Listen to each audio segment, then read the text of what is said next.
Bonjour, bienvenue sur ce nouvel épisode de podcast. Je suis Nathalie, By Night. Vous pouvez me retrouver sur les réseaux sociaux Instagram et Facebook sous le pseudo By Night Création, By Night sur Ravelry. Ceci est donc le 37e épisode de mon podcast créatif où on parle surtout tricot, couture et teinture, puisque je suis teinturière de laine et je teins de la laine de façon naturelle avec des plantes et des insectes. Voilà. Vous allez bien? Merci à toutes et tous d'être là, toujours plus nombreux à me suivre, que ce soit sur Instagram ou sur YouTube. Si vous n'êtes pas encore abonné, vous pouvez le faire hop, ici en dessous, on s'abonne. Comme ça, vous êtes sûr de ne rien rater de mes élucubrations. Je voulais vous remercier aussi pour l'accueil hallucinant que vous avez réservé à mon dernier épisode de podcast et à vos soutiens et à vos encouragements et au fait de m'avoir énormément rassurée parce que je vous y présentais mes nouvelles bases de laine qui sont Sirius et Orion et j'avais peur que ça fasse un peu trop marchand de tapis comme épisode alors que c'était pas du tout l'intention et manifestement c'est pas comme ça que vous l'avez pris, donc merci beaucoup, ça m'a vraiment beaucoup rassurée et merci de l'accueil que vous avez réservé à Sirius et Orion. Donc je vous ai présenté lors de l'aiguille en fait. Oui, c'est vrai en fait, on ne s'est plus parlé depuis l'aiguille en fait, qui était il y a 3 semaines à peu près, hein, un peu plus de 3 semaines. C'était très chouette, hein, je vais pas dire autre chose, c'était vraiment un chouette événement, c'était très intense. Enfin, je me suis retrouvée sur un petit nuage pendant au moins 2 semaines. Enfin, je sais pas comment expliquer. Vous m'avez tellement donné d'amour, d'encouragement, vous m'avez remercié, alors que c'est moi qui dois vous remercier. Enfin, vous donnez plein d'énergie positive, avec votre enthousiasme et vos mots doux et vos petits cadeaux parfois. Oui, en fait, il y a beaucoup de gens qui m'ont dit, tu vas voir, après l'aiguille, en fait, tu seras lessivé, ratatiné, tu vas devoir dormir pendant 10 jours. Ah bah non. On est rentré le dimanche soir et le lundi, je refaisais de la teinture intensément. Oui, vous m'avez complètement... Comme Sirius et Orion étaient des laines un peu plus particulières que ce qu'on a l'habitude de trouver chez les teinturières, j'avais pas osé en prévoir de trop, en commander de trop, enfin voilà, ni en teindre de trop. Et donc du coup, il fallait que je mette le paquet puisque la semaine prochaine a lieu le festival Knit It à Lyon. Donc nous sommes aujourd'hui le vendredi 29 mars, 30 mars, je suis perdue. On est le 29 mars. Vendredi. Alors, petit point météo, il fait magnifique, le ciel est tout bleu, j'aurai les forsythiers en fleurs, les jonquilles en fleurs devant moi. J'ai dû ouvrir la fenêtre, donc vous entendez peut-être un petit peu le doux chant des petits oiseaux. Voilà. Et donc, oui, enfin voilà, je me m'éparpille déjà, je ne sais même pas par où commencer. En fait, je suis prête pour le festival, pour partir. Voilà, je pourrais charger la voiture maintenant. Donc du coup, je tournais un peu en rond et je me suis dit, oh, je vais enregistrer un épisode un peu sur un coup de tête, puisque sinon ça ne sera pas avant 15 jours, voire au moins 3 semaines, puisque mon chéri et moi partons lundi. Ça va nous faire du bien. On s'est rendu compte qu'on n'était plus du tout partis en vacances depuis septembre 2017, où on était partis 15 jours en Dordogne, où il avait plu du matin au soir, il avait fait 13 degrés pendant 15 jours, on avait passé des vacances enfermés à l'intérieur. Donc on n'est plus parti, donc on a décidé qu'on allait en profiter pour visiter Lyon pendant quelques jours. Donc voilà, donc on arrivera à Lyon, on fait une petite étape, donc on part lundi, on fait une petite étape, on arrive tranquillou à Lyon mardi soir, et on va un peu se balader mercredi, jeudi, vendredi, on installe le stand pour la Knit It, puis samedi, dimanche, festival, et puis lundi, on rentre à la maison. Donc voilà, tout ça, c'est les 10 prochains jours de ma vie. Donc si vous avez des bons plans, des restos, un chouette marché, je crois on loge dans le 7e arrondissement, près de l'université. Si vous avez un chouette marché à conseiller, des bons petits plans resto, les endroits à ne pas louper. En général, quand on va visiter une ville, je prépare plein de choses et là on est tellement fatigué qu'on est carrément en train de se dire qu'on va peut-être juste rien faire du tout. Moi, ça fait 10 jours que je fais des cauchemars toutes les nuits. Je passe mes nuits à courir dans des forêts, à chercher des choses, à fouiller des choses. Voilà, faudrait peut-être que j'en parle à quelqu'un de plus... je sais pas très bien ce qui se passe là-haut dans ma tête, mais c'est épuisant. J'ai mal partout d'avoir couru toutes les nuits. Et voilà, et je tire et je protège quelqu'un et cette personne est invisible. Enfin, c'est très bizarre. Et c'est un peu tout le temps le même scénario qui revient. Parfois, c'est une maison qui se transforme en labyrinthe avec des pièces tapissées, comme dans les années 40, 50, avec des gros un peu comme chez ma grand-mère en fait. Donc c'est un peu... Enfin, elle n'avait pas une immense maison grande comme un labyrinthe. Elle avait des murs tapissés comme dans les années 50, puisqu'ils ont construit leur maison au début des années 50. Enfin bref. Donc voilà. Mais donc l'aiguille, en fait, oui. Dingue. Merci. Merci pour l'accueil que vous avez réservé à Sirius et Orion. Et oui, j'en ai reprévu plein pour l'anétite. Et j'en ai aussi prévu pour le fil de la Manche. J'en ai déjà teint plus que ce que je prends à l'anétite pour être sûr d'en avoir. Et parce que entre le Knit-It et le Festival de la Manche, je n'ai qu'une dizaine de jours pour teindre, donc voilà, j'ai déjà commencé à travailler. Bref, donc du coup, hier et aujourd'hui, je m'étais dit, pas trop d'activité physique, on va un petit peu se détendre. Donc hier, j'ai cousu pour moi, et aujourd'hui, ben, je m'étais dit, je vais quand même pas me mettre dans mon canapé avec mon tricot à 9h du matin, donc le temps de faire 2-3 petits brols, bazar, et d'aller faire quelques petites courses parce qu'il faut bien se nourrir. Me voilà, vous savez tout. Mais enfin voilà, sérieux, je sais pas comment le dire assez grand, assez fort. Merci pour tout ce que vous m'apportez, tout ce que vous me donnez, tout ce que vous me rendez. C'est juste énorme, c'est super porteur, c'est super encourageant. Et voilà, je le dis souvent, je n'ai aucune confiance en moi, je suis capable de douter pour un rien.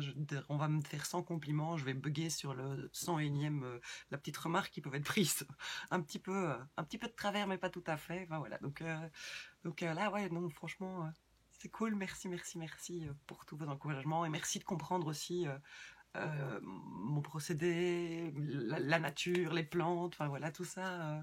C'était vraiment très chouette. Et puis j'ai fait plein de chouettes rencontres et plein de retrouvailles. Je ne vais citer absolument personne, mais c'était vraiment très chouette. Et ce que j'ai apprécié en fait, c'est qu'en dehors du jeudi qui était la folie furieuse, où on savait plus comment on s'appelait parce que finalement vous étiez tout le temps tellement nombreux, le reste du salon, on a eu le temps de papoter avec les gens. C'est une sensation que j'avais pas du tout eue ni à Clamart ni à Style Story en octobre.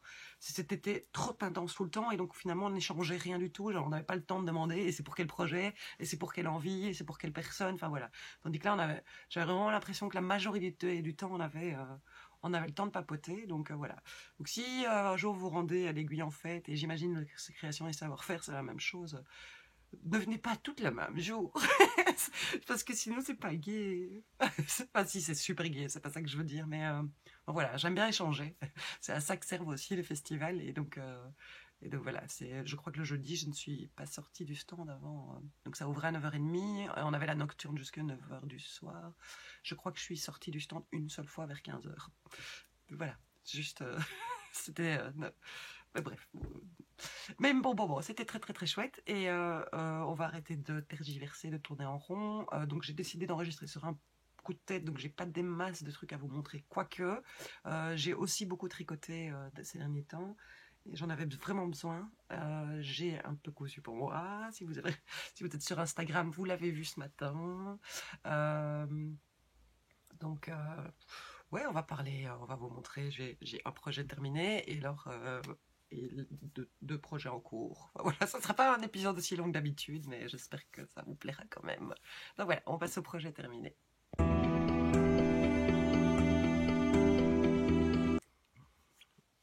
Alors, notre tricot et les projets terminés. Je vais vous remontrer d'abord un projet que j'avais terminé la fois dernière, mais qui n'était pas encore bloqué.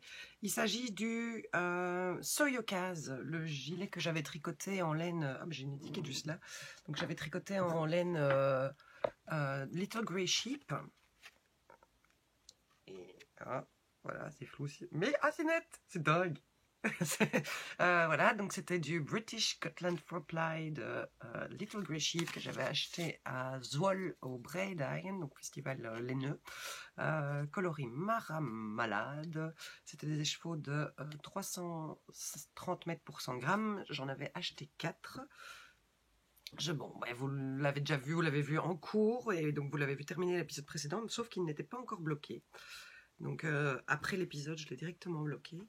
Et donc je peux vous le montrer magnifiquement fini. La fille qui se la pète. Donc mais tel qu'il est, voilà. Mais je vais peut-être vous insérer une ou deux photos portées que j'avais mises sur Instagram. Il a pris en douceur, donc c'est une laine qui est un peu fluffy, qui est rustique, c'est-à-dire qu'elle, voilà, on sent que c'est de la laine, ça crisse sous la main. C'est pas piquant, c'est très chaud. Cette couleur est juste complètement dingue. Je n'ai aucun regret de ne pas avoir eu de Bordeaux.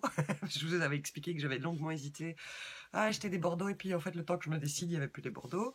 Le gilet avec un long col en côte. J'ai oublié comment ça s'appelle.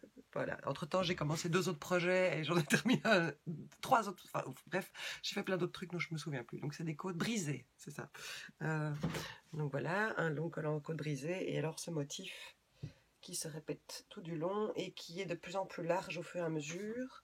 Normalement, il devrait être une dizaine de centimètres plus long, mais je n'avais pas assez de laine, je le savais avant de le commencer. Il se tricote normalement dans un fil, en combinant un fil lace et un fil de mohair et soie, a priori.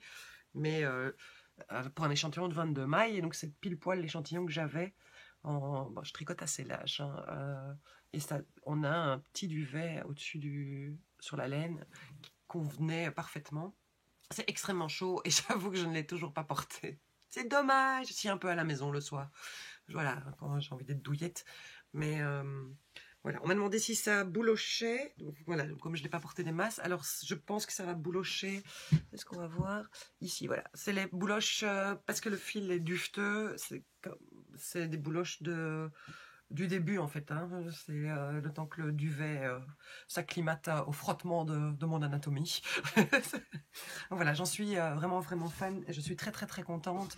Je pense que je vais en refaire un parce que j'aime vraiment bien. Je suis vraiment vraiment dingue du modèle, de la coupe, du col. Je trouve que le tombé de ce raglan, enfin voilà, ça me va vraiment bien, je trouve. C'est vraiment le genre de modèle dans lequel je me sens bien. Je me sens féminine tout en étant douillette. Je ne sais pas comment expliquer. Donc voilà. Et donc, vous voyez, il est de plus en plus large. Et je me dis peut-être que si je devais le refaire, je ne le ferais pas. Je le ferais juste tout droit. Parce que derrière, je trouve que ça fait un peu beaucoup de tissu. Mais donc voilà. Je vais maintenant vous insérer les 2-3 photos que j'avais mises sur Instagram qui sont plus parlantes que de gesticuler devant la caméra.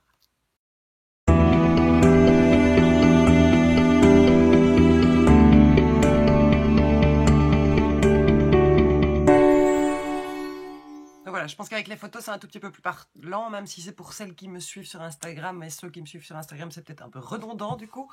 Mais bon, je sais que tout le monde ne me suit pas là. Et donc, vous n'avez peut-être pas vu le projet terminé. Projet suivant, c'est un truc super rare, un truc qu'on ne voit jamais par ici. C'est un gilet Regan de Isabelle Kramer. Voilà, j'ai fini mon gilet Regan, je l'ai commencé il y a un long moment. Long moment, tout est relatif, hein. Je ne sais, en fait je sais même plus. Novembre, avant, je ne sais plus du tout. Je le tricotais en laine, j'ai plus les étiquettes, mais j'avais pas vraiment d'étiquettes. Donc c'est de la laine Kauni, K-A-U-N-I. De toute manière, je mets toutes les infos normalement a priori, si j'oublie pas, au fur et à mesure où j'enregistre. Et sinon, elles sont toutes disponibles aussi sur mon site, dans l'onglet blog. Vous avez toutes les références, tous les liens et tout ça dont je parle normalement aussi. Voilà, mais vous le savez, je suis distraite. Mais je fais de mon mieux, je fais de mon mieux. Donc voilà, mais donc la laine Kauni, je vous en ai déjà parlé, c'est une laine... je vais de nouveau dire une bêtise, lettonne, ukrainienne. Bref, j'ai acheté ça sur... donc c'est une marque de laine qui se vend en pelote, mais ils ont aussi sur Etsy. Il y a la possibilité d'acheter des écheveaux de environ 200 grammes. Donc ils expliquent juste que c'est 100 grammes valent 400 mètres et les écheveaux font entre 200 et 250 grammes. Donc j'avais acheté 2 écheveaux de cette laine-ci. Alors c'est de la laine de la vraie laine, teinte complètement chimiquement. C'est très peu cher. 10-12 € les 200 grammes. Il faudrait que je vérifie pour pas trop dire de bêtises. J'ai déjà fait mon pull Birkin. Je ne sais pas si vous vous souvenez de mon pull Birkin dans cette laine-là. Je sais que c'est typiquement le genre de laine qui, à force d'être lavée et à force d'être portée, va attraper du gonflant et s'adoucir. À tricoter, c'est pas un réel plaisir. Je dois avouer qu'au bout de 7, 8, 10 rangs, je devais passer à autre chose parce que mes doigts se figeaient au fur et à mesure que je la tricotais. Mais bon, voilà. Je voulais un... Oh, excusez-moi. L'appareil photo est sur un pied qui est sur une boîte et la boîte est sur le gilet que je veux vous montrer. Voilà, vous n'avez presque rien senti. Ça va, personne n'a une nausée, personne ne s'est cogné la tête au l'écran. Ah non, ça c'est moi qui ai fait. Bon. Le voilà. Donc le gilet Regan, c'est un gilet Je ris parce que j'ai un peu l'impression que c'est devenu Nat, elle coud des blouses en vol et elle tricote des gilets Regan en boucle. Donc c'est un gilet d'Isabelle Kramer, plutôt un cardigan, dont on tricote d'abord une longue bande de jersey qu'on vient refermer au bout pour faire des manches en rond de chaque côté, et puis on vient relever les mailles tout du long, et alors tout droit on fait cette dentelle. Il se porte soit, alors je ne l'ai même pas encore porté, je viens de le sortir de la serviette, comme vous dites en France, et de l'essuie, comme on dit en Belgique, dans lequel je l'avais enroulé pour le faire sécher. Je ne l'ai pas bloqué en tirant dessus, je l'ai juste mis bien à plat, comme je fais en général pour les pulls. Voilà, donc, et alors il se porte soit dans ce sens-ci, la couleur est un petit peu, mais bon voilà, ça pique, pique, pique, pique. Voilà, c'est vraiment un modèle dont j'adore la coupe. Bon, celui-ci je l'ai fait fort long, donc je ne sais même pas si, je crois que je l'ai même pas encore passé dans ce sens-là pour, si c'était possible. Voilà, ça fait capeline. Il y a trop de matière pour le porter dans ce sens-là, mais a priori, si on le fait à la longueur préconisée par Isabelle Kramer, on peut aussi le porter comme ceci, plus comme un chauffe-épaule avec un joli col châle. Ceci, c'est pas mal. Voilà. Alors, ben voilà. Donc, je viens de vous réexpliquer la construction. Pourquoi je ris pour les gens qui ne connaîtraient pas mon podcast. Ceci est le 3e gilet Regan que je tricote. Tout simplement parce que c'est celui que je porte le plus. Le premier, à force d'être porté, donc je l'avais tricoté en Big Bad Yarn de Imogen. Je pense qu'elle a changé sa base entre temps, mais c'était Mérinos et Soie. Et c'est une grosse bouloche, il ne sort plus de la maison. Je l'ai refait dans ma base Twinkle, donc qui est Mérinos nylon avec une petite steignée à bronze très discrète, que j'avais à la cochenille fuchsia bien flash. Et c'est vraiment, enfin, en fait, c'est dès que je ne sais pas quoi mettre, c'est mon gilet Regan. Donc voilà, j'en ai reçu un de Gwen Bouchon qui l'avait fait pour elle, mais qui était trop grand, elle me l'a gentiment offert. Donc j'en ai un rouge aussi. Et en vrai, sérieux, je crois que je vais m'en faire dans toutes les couleurs parce que c'est vraiment le gilet que je porte le plus. Je sais que suite au fait que je vous en parle régulièrement, vous êtes très nombreuses à vous y être mises. Il y a quelques podcasteuses qui l'ont terminé. Hein. Je pense à Carole Bricole dans le dernier épisode des Petites Normandes. Elle nous montre son 2e gilet Regan. Alors vous voyez, je crois souvent quand on en a fait un, on en veut un 2e malgré soi. Alors, je tiens à officialiser, je déteste le tricoter. Enfin, c'est pas que je déteste, mais je n'ai vraiment aucun plaisir à le tricoter. Je sais comment. Je le tricote pas pour le plaisir, je le tricote vraiment pour le projet fini. Alors de 1, je tricote parce que j'aime tricoter, donc voilà, quelle que soit la chose que je tricote, tricoter me fait un bien fou, ça me détend, ça m'empêche de réfléchir, ça m'empêche de divaguer dans tous les sens, d'avoir le cerveau qui part en cacahuète, ça me reconcentre un peu sur ce que je suis en train de faire au lieu de déjà penser à ce que je vais faire après et encore après, ou ce que j'aurais peut-être dû faire la veille, enfin voilà, donc le tricot me canalise, quand je tricote, je suis relativement canalisée, et donc voilà, donc le procès... Tricoter est chouette, le process du tricot du Regan n'est absolument pas passionnant, c'est très très ennuyeux, et jamais je ne le ferai en projet unique parce que je deviendrai folle. Je ne tricote plus de chaussettes pour des raisons physiques, c'est-à-dire que tricoter en aiguille 2,5 des chaussettes me fait très très très mal. Donc je dirais que la bande de jersey du Regan est un peu devenue mon projet nomade passe-partout, donc limite je recommencerai déjà bien tout de suite, pour la simple raison qu'il me faudrait un projet que je puisse caser dans mon sac et juste embarquer pour faire 4-5 rangs par-ci par-là. Donc voilà, et donc cette bande de jersey, elle fait genre 80 cm sur je ne sais plus combien de mailles en fonction de la taille, de toute manière ça change. Donc c'est très très long, c'est très très ennuyeux, c'est très très répétitif, c'est du jersey en aller-retour. C'est personnellement parce que je préfère tricoter, et en général quand j'ai fait 5 rangs de jersey, j'arrête de tricoter parce que je me demande pourquoi je tricote, ça m'ennuie. Enfin voilà, donc voilà. Mais donc c'est mon projet de nomade par excellence, c'est le truc que je vais emmener à tricoter sans réfléchir et tout ça. Après les manches en rond, en jersey, bah, c'est pareil, c'est le truc qui se transporte facilement. Si je me souviens bien dans l'absolu, pour faire cette première partie qui est le shrug et voilà, la partie chauffe-épaule et les manches, on utilise plus ou moins un écheveau, donc c'est vraiment pratique à transporter. Après vient cette grande dentelle. Enfin cette grande dentelle, ce grand panneau de dentelle Elle n'est pas compliquée, c'est 3 mailles en droit, 3 mailles en vert, sauf que sur les mailles en vert, on fait des mailles ensemble et des jetés en fonction des rangs aller et des rangs retour. Mais c'est un peu un système de 3-3 tout du long, donc c'est pas non plus très compliqué à tricoter quand on est en public. Forcément, à force de le faire et avec l'expérience, on apprend à lire son tricot, donc on sait toujours où on en est parce que le motif se fait sur 12 rangs, et donc c'est assez facile de se retrouver. Voilà. Oui, c'est juste. Je me souviens quand j'ai commencé à tricoter, je notais, je faisais une petite barre à chaque rang. Genre, même quand je faisais du jersey, je faisais une petite barre à chaque rang. Et j'en avais discuté avec Mademoiselle Setsuko, qui est une amie qui habite à Lille. Donc, j'avais passé un week-end chez elle, elle me voyait consciencieusement noter. Mais ça faisait 6 mois que je tricotais, 1 an que je tricotais. Elle tricote depuis qu'elle est tombée dans une pelote de laine quand elle était petite. Et donc, du coup, elle tricotait sans réfléchir. Et donc, elle me disait elle notait jamais rien. Oui, quand on est dans un motif, a priori, un motif plutôt compliqué, elle va tenir compte des rangs dans lesquels elle est pour s'y retrouver. Mais qu'a priori, il lui suffit de regarder son tricot pour comprendre où elle en était.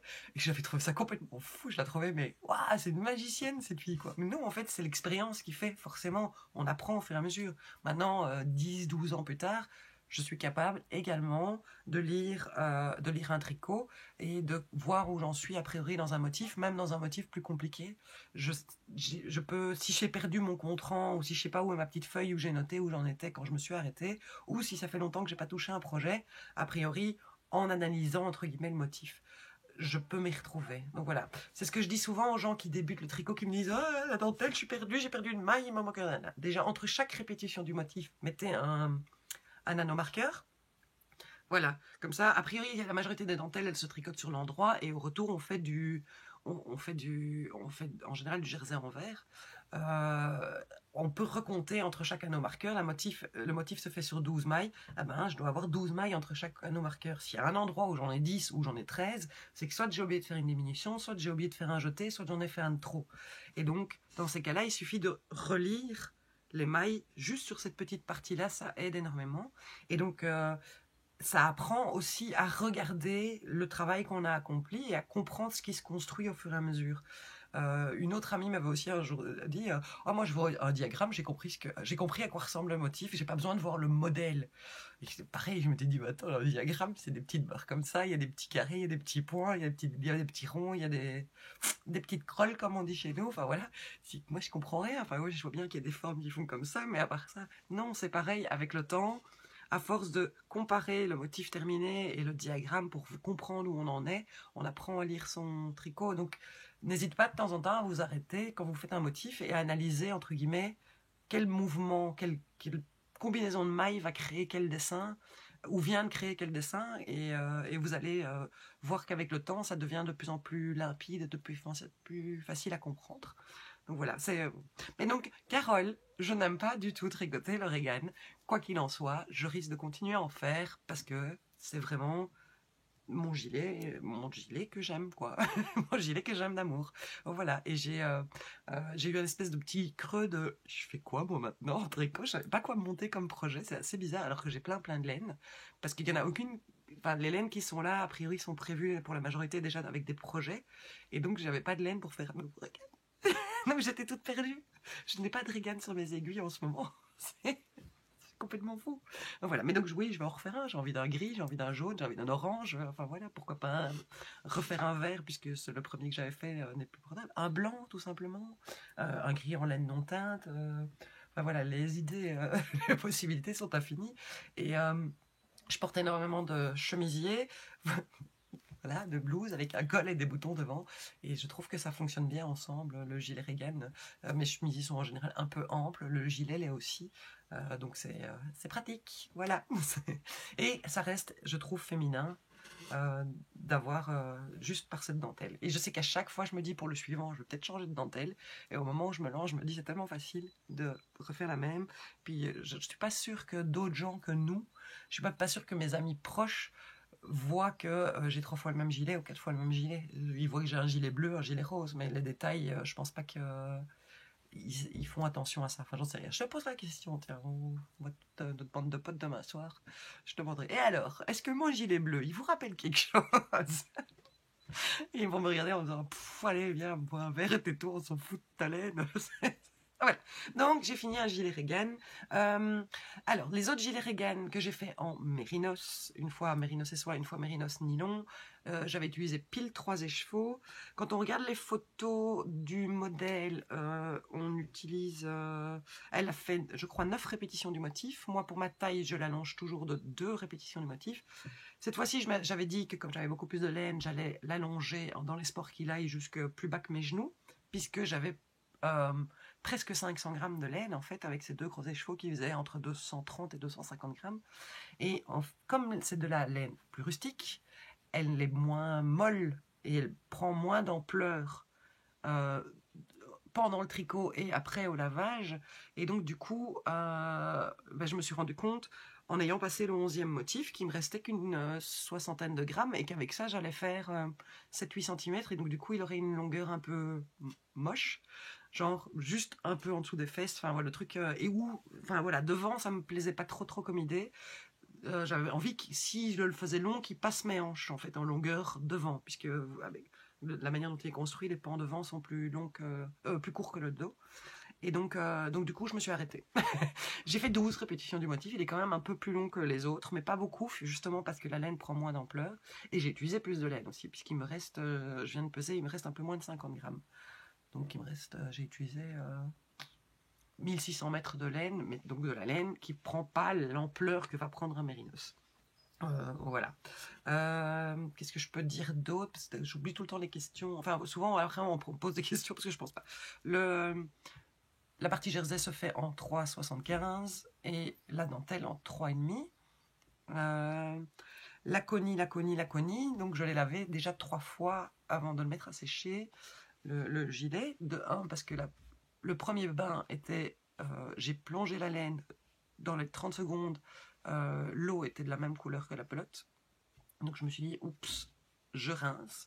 Et puis après la deuxième lavage, j'avais une espèce de mélange brunâtre plus bleu, donc comme s'il y avait encore de l'huile de filage malgré la teinture, je sais pas très bien, je ne sais pas comment il fonctionne, dans quel ordre il teigne, parce que je me demande si de mémoire, si j'avais pas eu un jour l'info que Connie teint en nappe, en toison, et puis fil. Donc c'est possible qu'il y ait encore et ça expliquerait pourquoi le fil a cet aspect aussi brut quand on le touche et qu'il devient plus moelleux, un peu comme la Holzgarn le fait. Donc à mon avis c'est teint en toison et puis après c'est filé, donc forcément le fil est enduit d'huile de filage. Donc le deuxième lavage, donc j'ai lavé, j'ai pressé, j'ai essoré, donc j'ai la chance d'avoir une essoreuse puisque j'utilise au quotidien dans mon métier de teinturière. Donc je viens de revoir là, ça fait un quart d'heure que je vous parle ce gilet ou de bain. Mais voilà. Donc l'eau était immonde, je l'ai essorée, je l'ai replongée directement avec de l'eau calant, un deuxième bain, et là c'était brunâtre d'huile de filage avec toujours un peu d'aspect bleu. Je l'ai laissé tremper un quart d'heure, 20 minutes, je l'ai réessoré et là je l'ai remis dans de l'eau de nouveau. Alors moi je lave jamais à l'eau froide, je crois que ce n'est pas bon l'eau froide.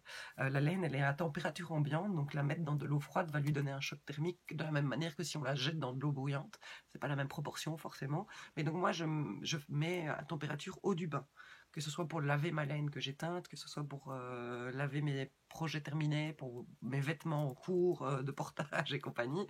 Je lave à température du bain en fait, hein. Donc vraiment il faut que quand je mets ma main dans l'eau, je sens pas la différence par rapport à la température de mon corps. Et comme je suis une vipère, j'ai la température très basse, mais c'est une blague à part. Je ne fais pas de fièvre, donc ça inquiète très très fort les médecins. Donc je me suis tapé un hiver, j'ai eu la grippe et puis j'ai eu 6 otites et depuis j'ai une sinusite chronique qui s'est installée et en fait le médecin voulait, j'arrivais chez lui verte, je tombais dans les pommes, voilà ça va pas, j'ai une migraine, j'ai un nerf enflammé, j'ai machin et tout. Je dis, oh, bon, vous n'avez pas de température. Donc, je ne fais pas de température, c'est à dire que en temps normal mon corps est à 34,5, 34,6 et quand j'ai de la température c'est que je suis passé les 35. Donc, voilà. Et donc quand je suis à 36 à mon avis ça équivaut à 42 fièvres chez quelqu'un de normal. Donc voilà. Donc voilà. Donc je me suis auto-décrétée vipère, animal à sang-froid, mais complètement sanguine. Voilà. Je je vais couper. Non, allez, je vais pas couper, je vous laisse. Donc voilà, donc la Connie, elle s'est adoucie. Je crois que j'aurais pu laver 5 fois, 6 fois, 7 fois pour qu'elle elle arrive tout à fait à son niveau de douceur. Mais là, on est déjà vraiment pas mal. Je suis assez contente. Ah, même la peau, c'est pas agréable. Je dirais que limite, à travers le chemisier en viscose, c'est encore limite. Mais, et pourtant, je suis pas sensible. Mais l'idée, c'était vraiment plus d'en avoir une espèce de veste, comme maintenant, en fait. Hein, il fait 8 degrés le matin, mais il en fait 17, entre 17 et 20 la journée. Donc, avoir un truc pratique, roulable en boule, mais chaud pour quand il fait encore frais le matin. Donc voilà, bon Regan bleu qui pique les yeux. Mais vous avez vraiment la bonne couleur en fait. Hein. J'ai l'air blanche, mais je le suis. Et encore, je suis maquillée, donc je vous raconte pas la vraie couleur. Et donc voilà.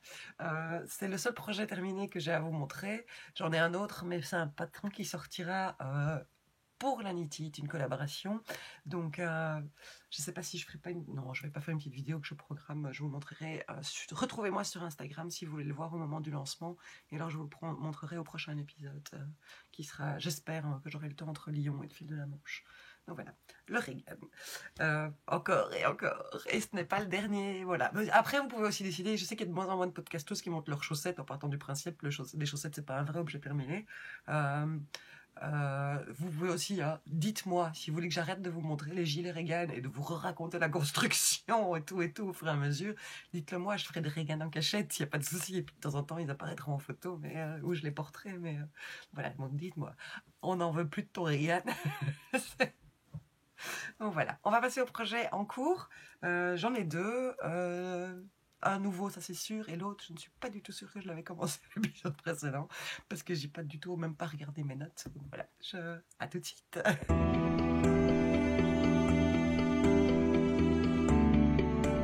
Premier projet en cours, qui est actuellement sur mes aiguilles. Il vient du Laine Magazine numéro 6, qui a donc été publié il y a une grosse année, je dirais février 2018 à peu près. Je l'avais acheté uniquement pour ce projet-là. Il s'agit du pull Poète. Voilà, qui est une superbe motif de dentelle sur le devant. D'autres photos. Voilà les autres photos. C'est un modèle de... elle a un nom. C'est Sari Nordlund. C'est Sari_N sur Ravelry. Sur Instagram. Je suis pas la seule à le faire en ce moment, c'est une coïncidence à mon avis, parce que si vous suivez les tricots de Charlot et Elodie BR, qui ont également un podcast, elles sont toutes les deux en train de le faire. Mais c'est une coïncidence, c'était pas du tout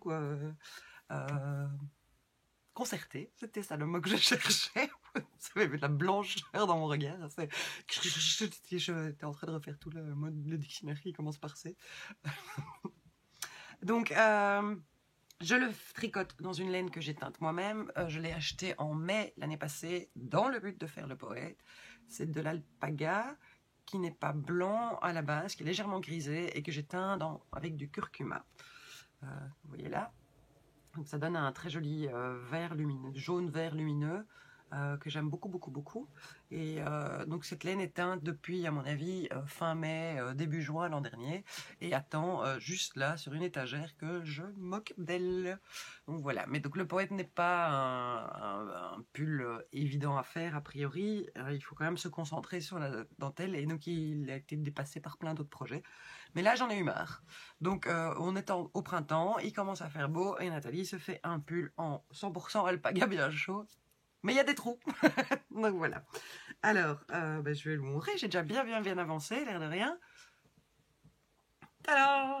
Donc je sais pas, je dirais que c'est à peu près la moitié du corps qui est faite. Voilà.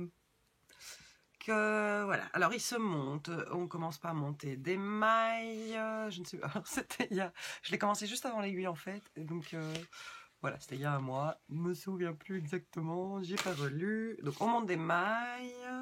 On commence à tricoter en aller-retour, on commence directement à faire le motif, les augmentations des raglans pour la manche, et alors on vient ajouter des mailles en fin de rang pour creuser un tout petit peu l'encolure. Donc c'est une encolure bateau normalement, mais qui est quand même un tout petit peu creusée sur le devant par rapport au dos. Personnellement, je l'ai creusé encore plus fort que prévu, parce que sur les photos, il a quand même l'air d'arriver juste là, ras du cou, et vous connaissez mon désamour pour les vêtements trop près du cou. Donc du coup, je crois qu'au lieu de le faire sur 6 à 8 rangs, je l'ai fait sur une vingtaine de rangs. On le voit d'ailleurs, donc on fait d'abord un peu de jersey. C'est vrai que j'ai pas réfléchi à commencer le motif, j'ai fait comme c'est fait. Normalement, on le commence là, donc on a un petit peu de jersey d'abord. Moi, j'ai un peu plus creusé. Donc du coup, mon encolure a l'air très très large. Et elle pose de nombreux débats dans ma toute petite tête, parce que je sais que ça va m'énerver, parce que si je le pose sur mes épaules, ben on est plus large que les bretelles du soutien-gorge, et je sais que ça va glisser, que ça va m'ennuyer. Donc, a priori, ce que je compte faire, c'est au moment de relever les mailles, je vais peut-être faire un système de... J'ai pas encore regardé. J'ai même pas regardé comment il se terminait, mais je pense que voilà, on fait des côtes de 2 normalement sur 2 cm. Mais moi je me demande si je vais pas faire quelques rangs raccourcis pour faire plus de côtes au niveau des épaules, venir refermer un petit peu les épaules et avoir juste les 2 cm sur le reste du corps. Je vais un peu chipoter, mais bon voilà. Donc du coup, au fur et à mesure on ajoute des mailles et voilà pour le devant. Et puis tout à coup on monte plein de mailles, on rejoint les deux côtés, donc voilà. Là, on casse le fil, c'est pour ça que j'ai un autre fil. On coupe le fil et on refait on a un nouveau début de rang qui se situe au raglan de l'épaule. Je ne sais plus laquelle exactement.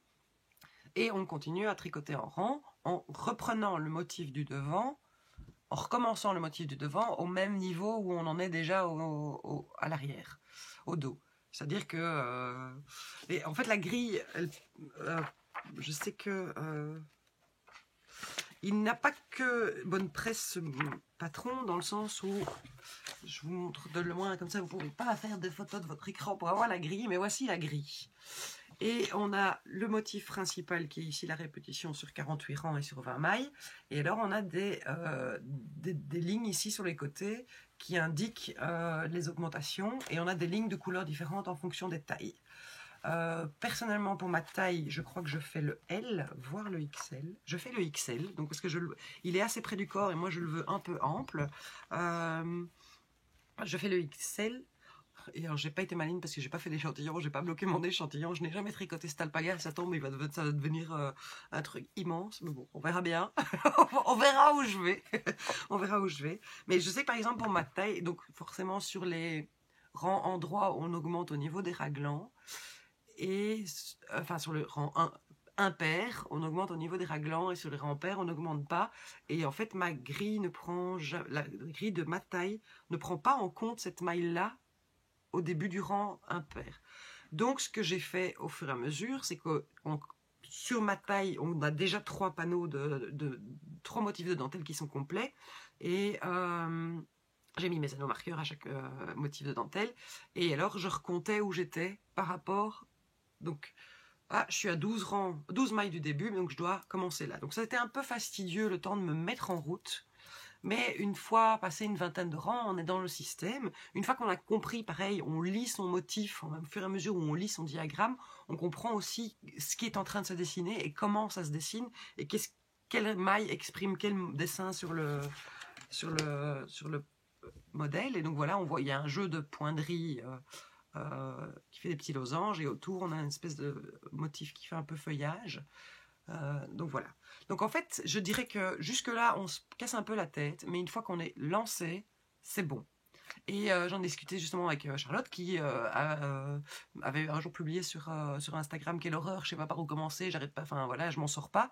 Elle est d'accord avec moi, une fois qu'on est lancé. Donc voilà, il faut vraiment prendre le temps de se concentrer.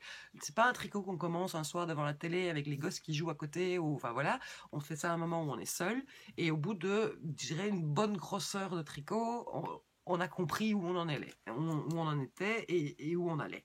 Donc voilà. Et donc après c'est assez classique, on a les raglans, et puis on laisse les manches en attente, on remonte quelques mailles ici, et hop, le nombre de mailles correspond à ce qui manque aux motifs latéraux pour se compléter. Et donc du coup on vient fermer complètement le rond en motif. Parce qu'il y a beaucoup de patrons où on a un motif sur le devant et on a du jersey sous les manches, et donc en fonction des tailles, ce qui change, c'est le nombre de mailles de jersey qu'il y a entre les panneaux dos et panneaux devant de motifs. Mais là, pas du tout. C'est calculé pour que le motif, quand un motif se termine, une répétition du motif se termine juste sous l'emmanchure, on commence la première du dos. Donc au total, moi je crois que j'ai 6 répétitions par panneau, c'est ça. 1, 2, 3, 4, 5, 6. 6 ou 7 répétitions du motif sur 7 à mon avis. Hein. Oui, c'est ça, je dois avoir... Bon, bref, on s'en fout complètement. Donc voilà, donc j'avance. Et vous voyez, j'ai mon petit anneau marqueur entre chaque répétition du motif. Et parce que là, il se tricote sur tous les rangs, il y a quelque chose à faire, puisque il y a le point de riz à former. Donc cette dentelle-ci ne se forme que sur les rangs impairs, mais forcément le motif de point de riz, c'est pas du point de riz, depuis tout à l'heure je dis point de riz, mais c'est du point de blé. Quelle est la différence entre les deux? Je me demande toujours. Le point de blé, c'est une maille en droit, une maille en vert, et dans le donneur, et le point de riz, je crois qu'il y a deux rangs de séparation. Arrêtez-moi si je fais des bêtises, hein, si je dis des bêtises. Criez, engueulez-moi. Voilà. Ce que je compte faire, bizarrement, vous voyez, j'ai commencé, donc j'ai déjà fait un écheveau. Mon premier écheveau, je me suis arrêtée ici à peu près, donc je dirais 3 cm sous les emmanchures, donc ce qui est mon habitude. Et bizarrement, j'ai pas fait les manches. Les manches sont prévues courtes ou enfin je ne sais plus, jusqu'au coude. Je me suis dit que en fait pour une fois, je ferais peut-être pas les manches longues. Je vais terminer le corps, l'essayer, gérer mon encolure, et puis avec ce qui reste, je ferai les manches. Voilà, et donc je sais qu'il me faut un peu moins d'un écheveau a priori pour faire des manches longues, pour faire 2 manches longues. Donc s'il me reste 60 ou 70 grammes de celui-ci, j'aurai déjà des chouettes manches. Donc je verrai bien où j'arrive. Donc voilà, j'avance. Là je crois qu'il me reste 50 grammes, il me reste 150 grammes. Donc je suis pile à la moitié de ma laine. Donc voilà, on verra où j'arrive en gros. Et comme je vous le disais, oui. Je l'essayerai avant de décider ce que je fais pour le col, et je ferai le col avant de faire les manches. Pourquoi je ne l'essaye pas en cours de route? Parce que j'ai une grosse poitrine. Tada! Je ne l'avais pas encore dit. Je le dis au moins 6 fois à chaque épisode. Donc oui, je pourrais mettre plusieurs câbles avec des connecteurs de câbles pour enfiler mon pull. Et chaque fois que j'ai fait ça, il y a un endroit où ça a lâché. Soit au niveau du connecteur, soit entre l'attache métallique et le câble est sorti. Donc j'ai décidé que... En fait, je ne sais pas, c'est de la manière dont j'essaye, j'enfile mes vêtements. Mais entre le passage des coudes, des épaules et de la poitrine, il se passe un... Et voilà, et ça passe pas. Donc même si j'ai... voilà, et je veux pas non plus trop étirer sur le vêtement si j'ai des câbles super longs. Donc je n'essaye jamais les pulls. Et c'est peut-être pour ça aussi que j'aime pas tellement les pulls en fait. Non. C'est parce que c'est suspense total jusqu'à la fin. Mais bon, voilà. Et c'est vrai que tant qu'on n'est pas là, on se rend pas compte. Mais normalement, il devrait avoir un peu d'aisance négative. Qu'est-ce qui est prévu positive? Il est prévu avec 5 cm d'aisance positive. Idéalement, moi, j'aimerais bien qu'il en ait 10-15. Voilà, donc je fais pas tout à fait. Normalement, j'aurais dû tricoter un L. Là, je fais un XL. Et donc, peut-être qu'il aura des manches qui viennent que jusque-là. Mais voilà, s'il est un peu... Je verrai. Je sais pas. Peut-être que je vais complètement regretter mes choix et qu'il sera trop long, trop large. Mais je trouve qu'avec sa dentelle et le fait que je le tricote en alpaga, ce qui va donner un tissu très mou, très fluide, ça va...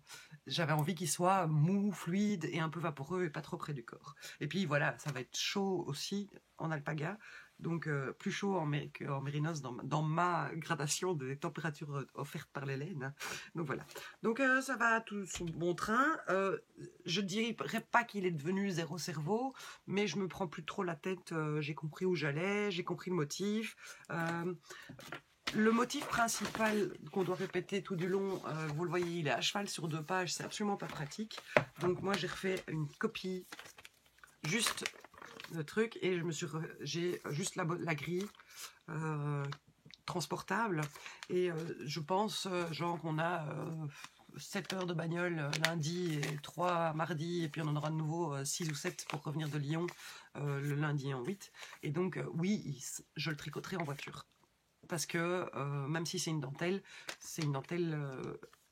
sans torsade, enfin voilà. Donc comme ça, je me dis, je peux peut-être essayer de finir le corps le temps de mon séjour, et puis faire les chipotages d'encolure au retour. Donc voilà. Donc le pull poète, il est impressionnant au début, il est un peu incompréhensible au début. Il y a un erratatum un erratum, deux errata, un erratum sur le site du Laine Magazine. Je me souviens être allée voir. J'ai pas enregistré l'information. Je me souviens plus s'il y a des choses qui concernaient ma taille ou pas. Et a priori, quelqu'un m'a dit aussi qu'il y en avait un sur la fiche Ravelry du patron. Donc voilà, si le pull vous plaît, sérieusement, ça vaut la peine. Faites-vous confiance, c'est ce que je dis à chaque fois. Rien n'est impossible si on prend le temps de comprendre et d'analyser ce qu'on fait. Tout est possible. Je dirais pas à une débutante, non, ne faites pas le poète pour commencer. Il y a des erreurs, il y a trop de choses à faire quand on le commence, c'est-à-dire entre la construction du raglan, les augmentations ici, le motif et tout ça. C'est peut-être pas un modèle pour débutants, mais tricoteur averti, je dirais. Il n'y a aucun souci et c'est un vrai régal à faire et on a l'impression de faire quelque chose d'exceptionnel en fait. Je trouve que le tissu terminé est tellement splendide. Donc voilà. Donc ça c'est mon premier projet en cours. Le deuxième, mais comme je vous disais, j'ai eu une espèce de... J'ai fini mon Regan, j'ai fini le pull test, le gilet test du modèle qui sortira pour Lyon. Et j'ai le poète sur mes aiguilles et j'ai toujours mon Midsummer Rose, donc c'est un châle avec des dentelles de 36 mailles où là, ouais, je m'ennuie à crever. Il faut que je me motive vraiment pour le faire, donc de temps en temps je fais un rang par-ci par-là, mais bon, je ne vous le remontre pas parce qu'il a peut-être pris 3 cm depuis 2 mois. Et il manque un truc, il manque quelque chose à faire qui ne soit pas avec une dentelle trop compliquée. Alors je me suis dit, je vais recommencer à Regan.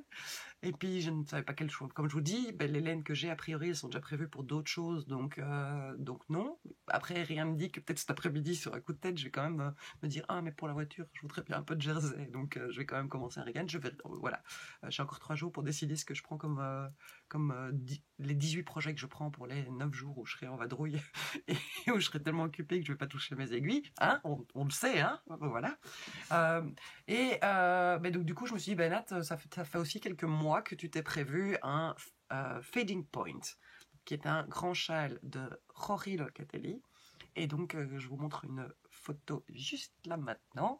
Comme ça, vous voyez, pour celles qui ne connaîtraient pas le modèle, ce qui m'étonnerait que... Hein, parce qu'à mon avis, vous connaissez tous et toutes ce modèle. Mais voilà. Donc, voilà la photo du Fading Point.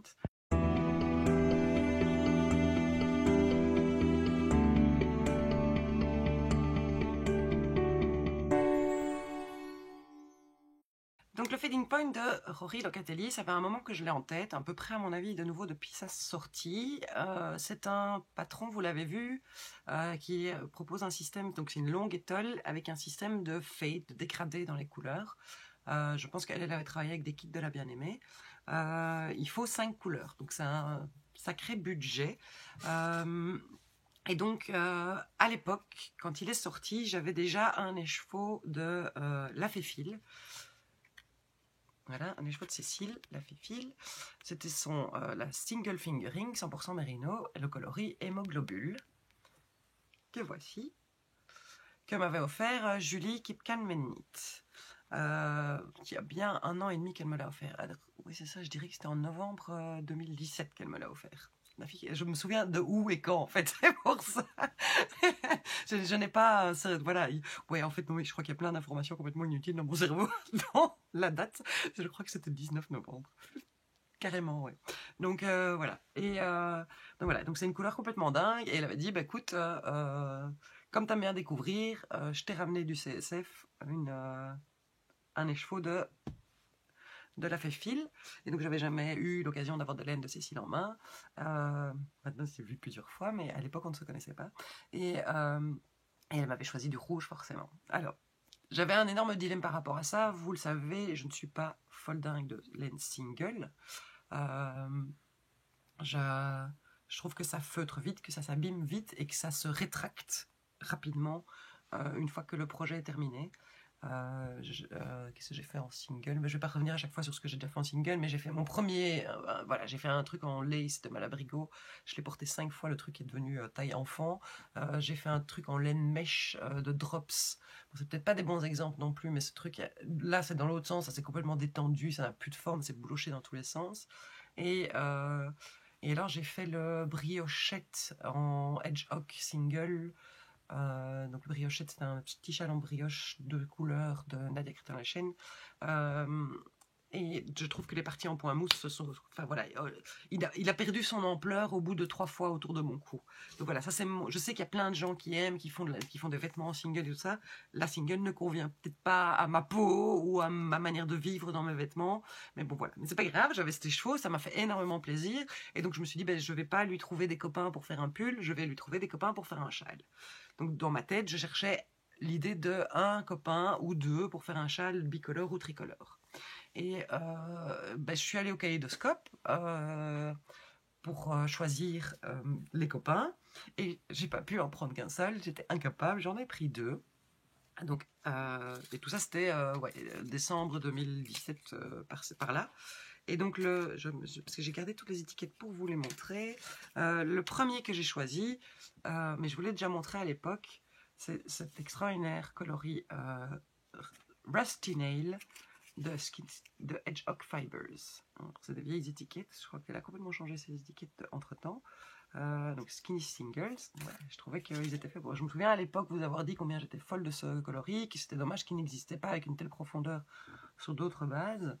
Entre-temps, j'ai reçu 4 écheveaux de cette couleur de la part d'Aurélie, 1, 2, 3 créations, et que je vais un jour combiner avec un mohair pour faire, je pense, refaire le Soyokaz en fait. Je referai bien le Soyokaz avec les 4 écheveaux que j'ai reçus d'Aurélie, et il faudrait que je trouve un mohair pour aller avec. Donc voilà, donc j'avais choisi ceci, que je trouvais très très très très beau, très très chaleureux, vraiment dans mes couleurs d'automne, mais je n'ai pas pu résister, et alors là, malheureusement, je crois que c'est peut-être celle pour laquelle j'ai le plus de regrets.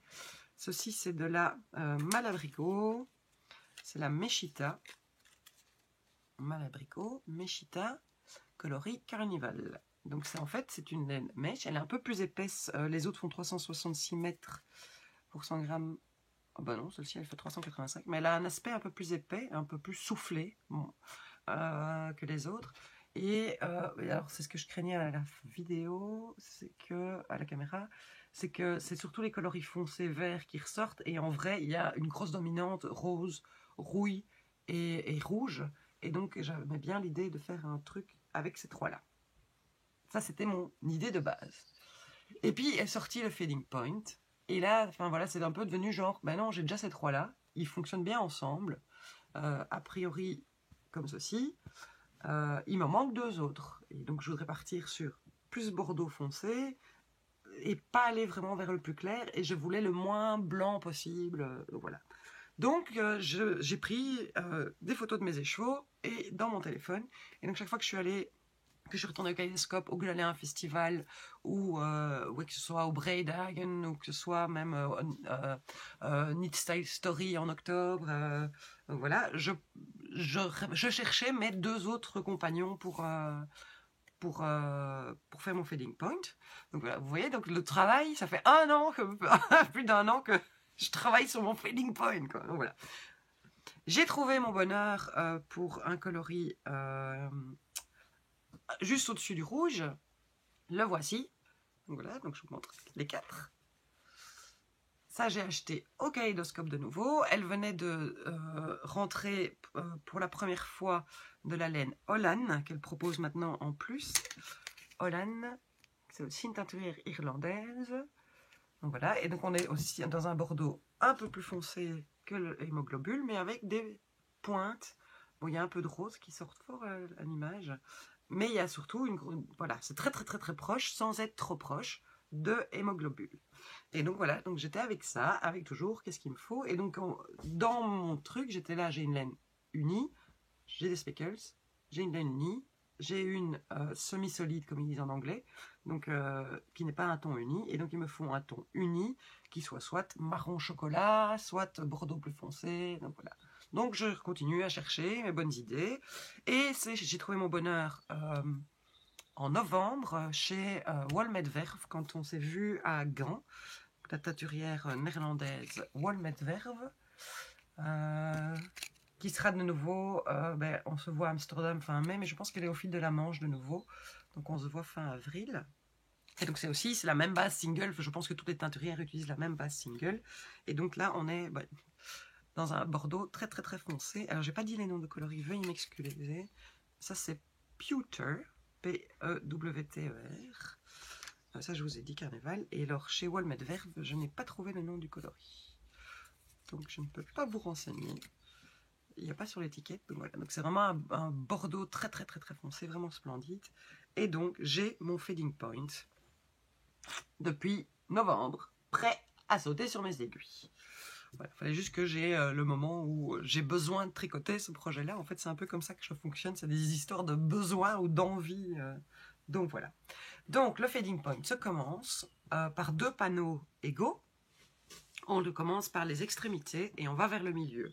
Et elle conseille de commencer par le plus foncé, d'aller vers le plus clair.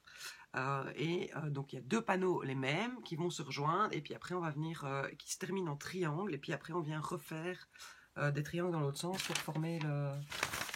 Donc on fait 2 panneaux comme ça qui sont triangulaires à la fin. C'est un jeu d'augmentation et de diminution et donc à la fin on va venir finir avec comme un système de châle triangulaire de chaque côté. C'est assez large parce qu'il y a 170 mailles sur l'aiguille quand on est au maximum des mailles. Elle dit, soit vous faites un panneau puis vous faites l'autre, soit vous faites les deux, vous divisez toutes vos boules en 2 et vous faites les 2 panneaux en même temps sur les aiguilles, soit vous faites une couleur et puis vous entamez la suivante et ainsi de suite. J'avais pas envie de diviser mes boules en 2 parce que ça commence à faire 10 boules, ça commence à faire beaucoup à transporter.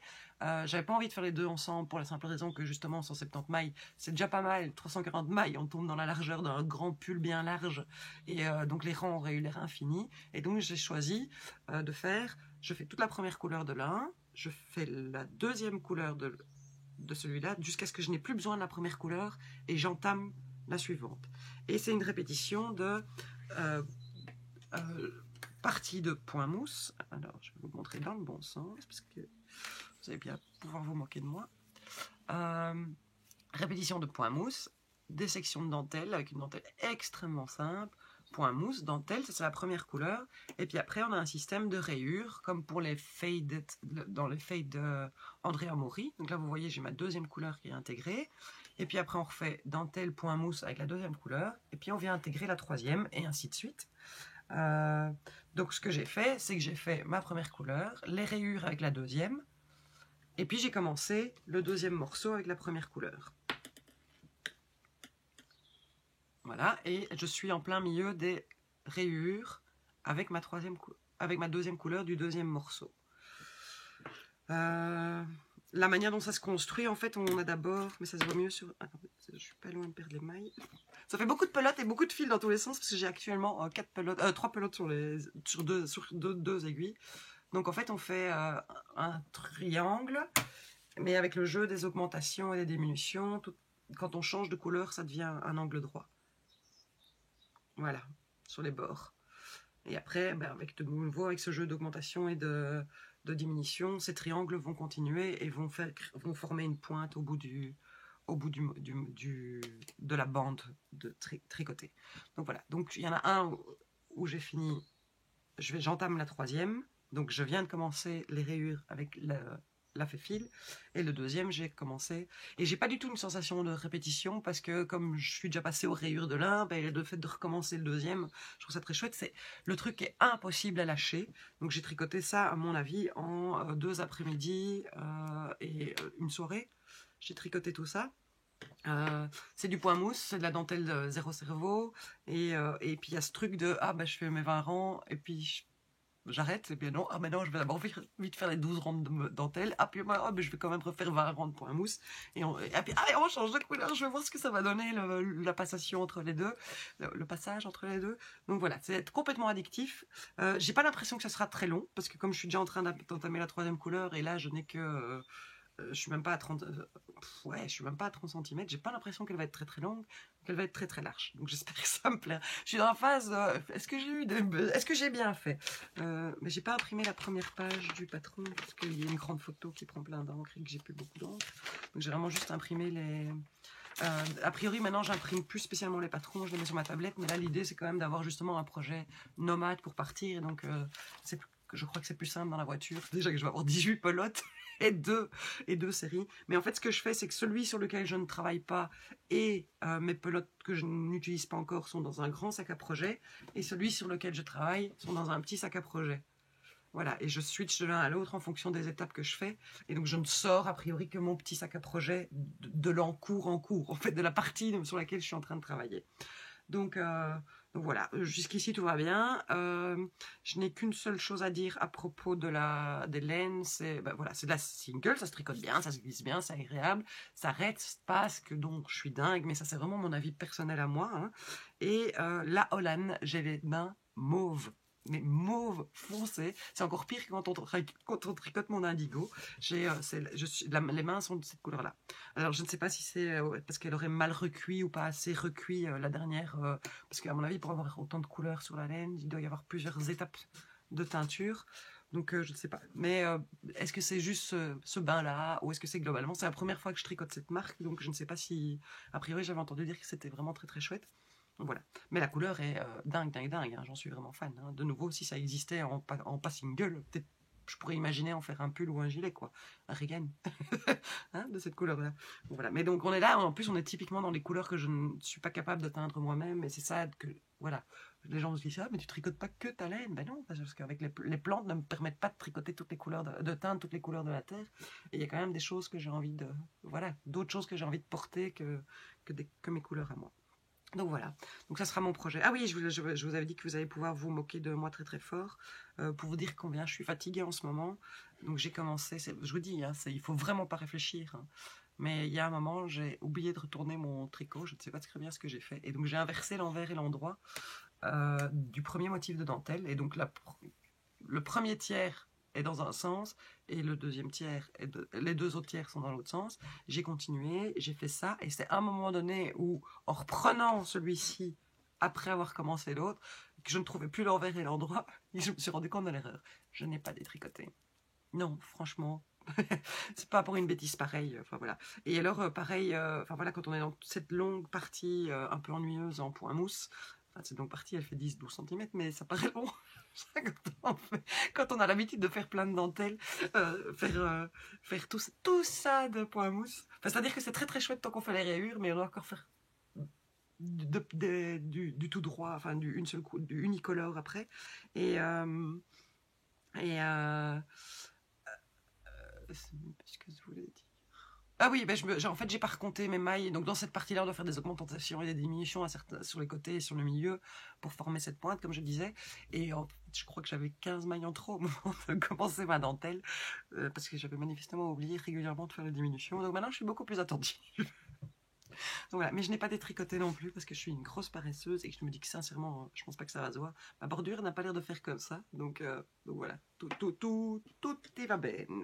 Donc voilà, donc c'est tout ce que j'ai à vous montrer en projet en cours. Ouais, je pars avec ça a priori à Lyon et je vais peut-être effectivement commencer un truc facile juste en jersey. Je sais pas du tout. En fait, j'ai beaucoup de laine, beaucoup d'envie, mais sans besoin. En fait, je sais pas comment expliquer. C'est pas maintenant que j'ai besoin de le faire. C'est un peu comme ça que je fonctionne. C'est-à-dire que le poète, il était temps que je le fasse. Il m'obsédait. Le fading point, j'avais pas envie de tricoter un truc aussi simple entre guillemets ces derniers temps. Et puis là, j'en ai eu besoin. Donc voilà.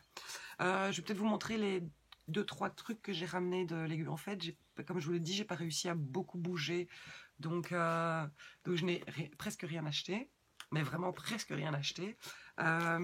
J'ai fait un échange avec ma voisine. J'ai rencontré Valérie, ma voisine qui était sur la rive côté laine. Je ne connaissais pas du tout sa marque ni son travail.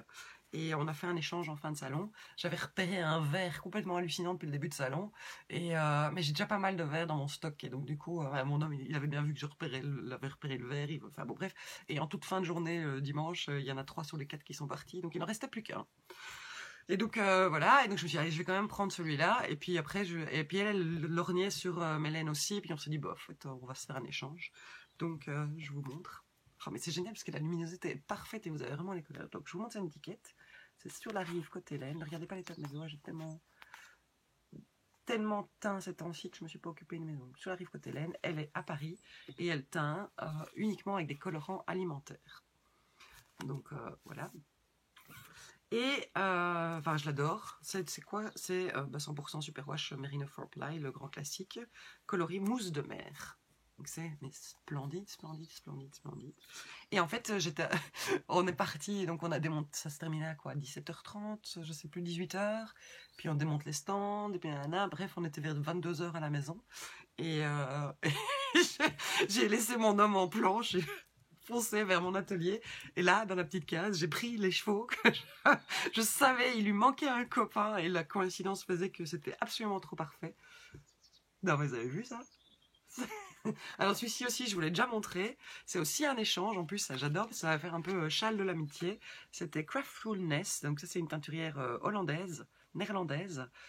C'était sa base Merino Nylon Cashmere Luxury Base, coloris Don't Disturb. Et c'est pareil, on avait fait un échange.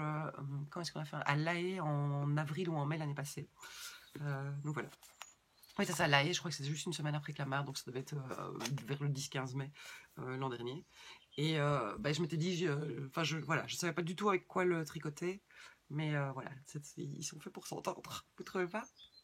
Donc voilà, et donc je suis arrivée, j'avais encore ma veste, mon sac, tout sur le truc, j'ai attrapé la laine de Valérie, la laine de Sandra, et j'ai envoyé une photo à Valérie, je l'ai trouvé un copain. Donc voilà, 10h du soir, retour d'aiguille en fait.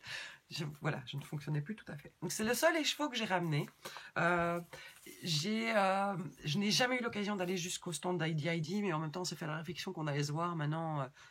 Je ne sais plus, est-ce qu'elle a la nitite ou au fil de la Manche, mais je sais qu'on se revoit. Cécile la Féfine, on se revoit. Yann Simone, on se revoit. Enfin donc voilà. Et en vrai, comme je vous dis, j'ai énormément de stock et pas spécialement pour le moment, j'ai pas spécialement d'envie de projet. Je fais très très peu sur Ravelry, je fais très peu attention aux sorties. C'est peut-être pas génial en tant que podcasteuse pour vous sortir toutes les grandes nouveautés, les machins et tout, mais pour le moment je ressens le besoin de faire ce que j'ai déjà et de profiter de la laine que j'ai déjà. Et puis aussi, enfin voilà, j'ai mes laines, mes projets, donc voilà. Mais ça, je suis vraiment super contente. Je sais absolument pas ce que je vais en faire, mais voilà, il existe assez de modèles de châle bicolore et puis un jour ça va faire. Mais c'est ça qu'il faut. J'ai acheté 2 livres, c'est tout. J'ai acheté le Wall Stories parce que j'aime l'idée des livres tricot. Je suis le compte Instagram de Bernie. Comment s'appelle son compte Instagram? In the World for Love. Voilà. Mais sans vraiment, enfin voilà, c'est un des comptes Instagram que je suis parce que de temps en temps il y a des choses qui m'intéressent. Mais voilà, je trouvais l'idée d'un bouquin tricot. Enfin voilà, vous savez combien j'aime les livres. J'avoue que je ne l'ai même pas feuilleté, j'avais pas regardé les patrons à l'avance. Et en fait, si vous me suivez sur Instagram, vous savez que en fait l'idée c'était j'en ai acheté 2 et je voulais essayer puisque comme ils viennent net sortir au moment de l'aiguille en fait, la majorité voire toutes les 15 créatrices qui ont participé au bouquin venaient sur le stand des éditions Erol pour le signer, et donc je voulais en offrir un pour vous remercier et pour vous ramener un de mes souvenirs de l'aiguille en fait, en essayant de le faire signer par le plus de monde possible.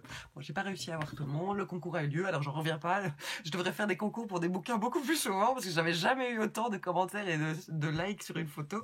Enfin, vous devez me le dire, hein. Moi je suis pas dingue de concours, je trouve ça un côté, en plus j'en ai fait beaucoup ces derniers temps, j'ai fait pour gagner des places pour l'aiguille en fait, pour gagner des places pour la nitite, pour gagner le bouquin.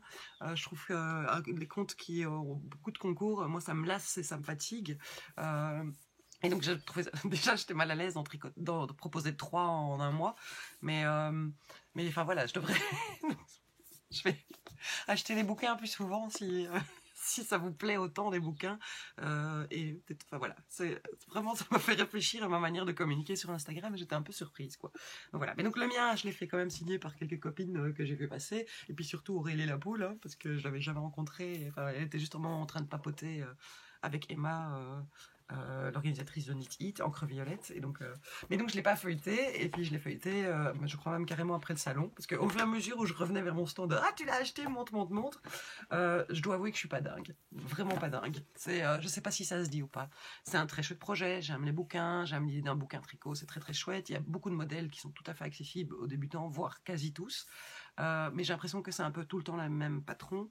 On sent vraiment qu'il y a une ligne de conduite. Les pulls ont cette forme là, en gros. C'est des trucs un peu larges, un peu boxy, qui fonctionnent très très bien sur des filles très très minces, mais qui vont être beaucoup moins beaux sur des femmes qui ont des formes à mon goût. Il y en a 2-3 que j'aime beaucoup. Hein. J'aime beaucoup celui d'Atelier d'Émilie, j'aime beaucoup celui de Wallcat, j'aime beaucoup celui de Solène aussi, même si c'est pas du tout mon univers et que je sais que c'est une forme qui me convient pas.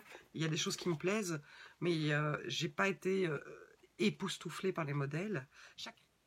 Bon, j'ai dû couper un peu parce que j'ai posé sur mon écran et la série que j'étais en train de regarder s'est remise en route sur mon clavier. Là, donc je disais que chaque créatrice a proposé un vêtement et un accessoire. Alors il y a des bonnets, il y a des bandeaux, il y a un sac. Voilà, mais alors le pull de Émilie, voilà. Je crois que sur les 15 patrons de vêtements, il y en a 7 ou 8 qui sont un brin de quelque chose avec un brin de mohair. J'ai pas l'impression de surprise enfin, j'ai pas l'impression d'être surprise en le feuilletant en fait. Je vais vous montrer celui de Catherine, qui est celui que je préfère, mais qui malheureusement est en DK, donc je ne le ferai pas, ou je l'adapterai peut-être. Donc c'est un gilet simple avec un chouette motif de dentelle, mais je suis en train de me dire que c'est la même dentelle que le Regan. J'ai jamais fait attention à la grille. Mais c'est peut-être bien possible que ce soit le même motif que le Regan. Et alors, enfin voilà, je ne vais pas vous feuilleter tout le bouquin. Moi, ce qui me dérange, celui de Marie Amélie est très chouette aussi. Voilà, un chouette gilet. Mais ce qui me dérange très fort, c'est qu'il n'y a aucune photo des vêtements portés. Donc moi, personnellement, quand c'est sur un cintre, je trouve qu'on ne voit pas...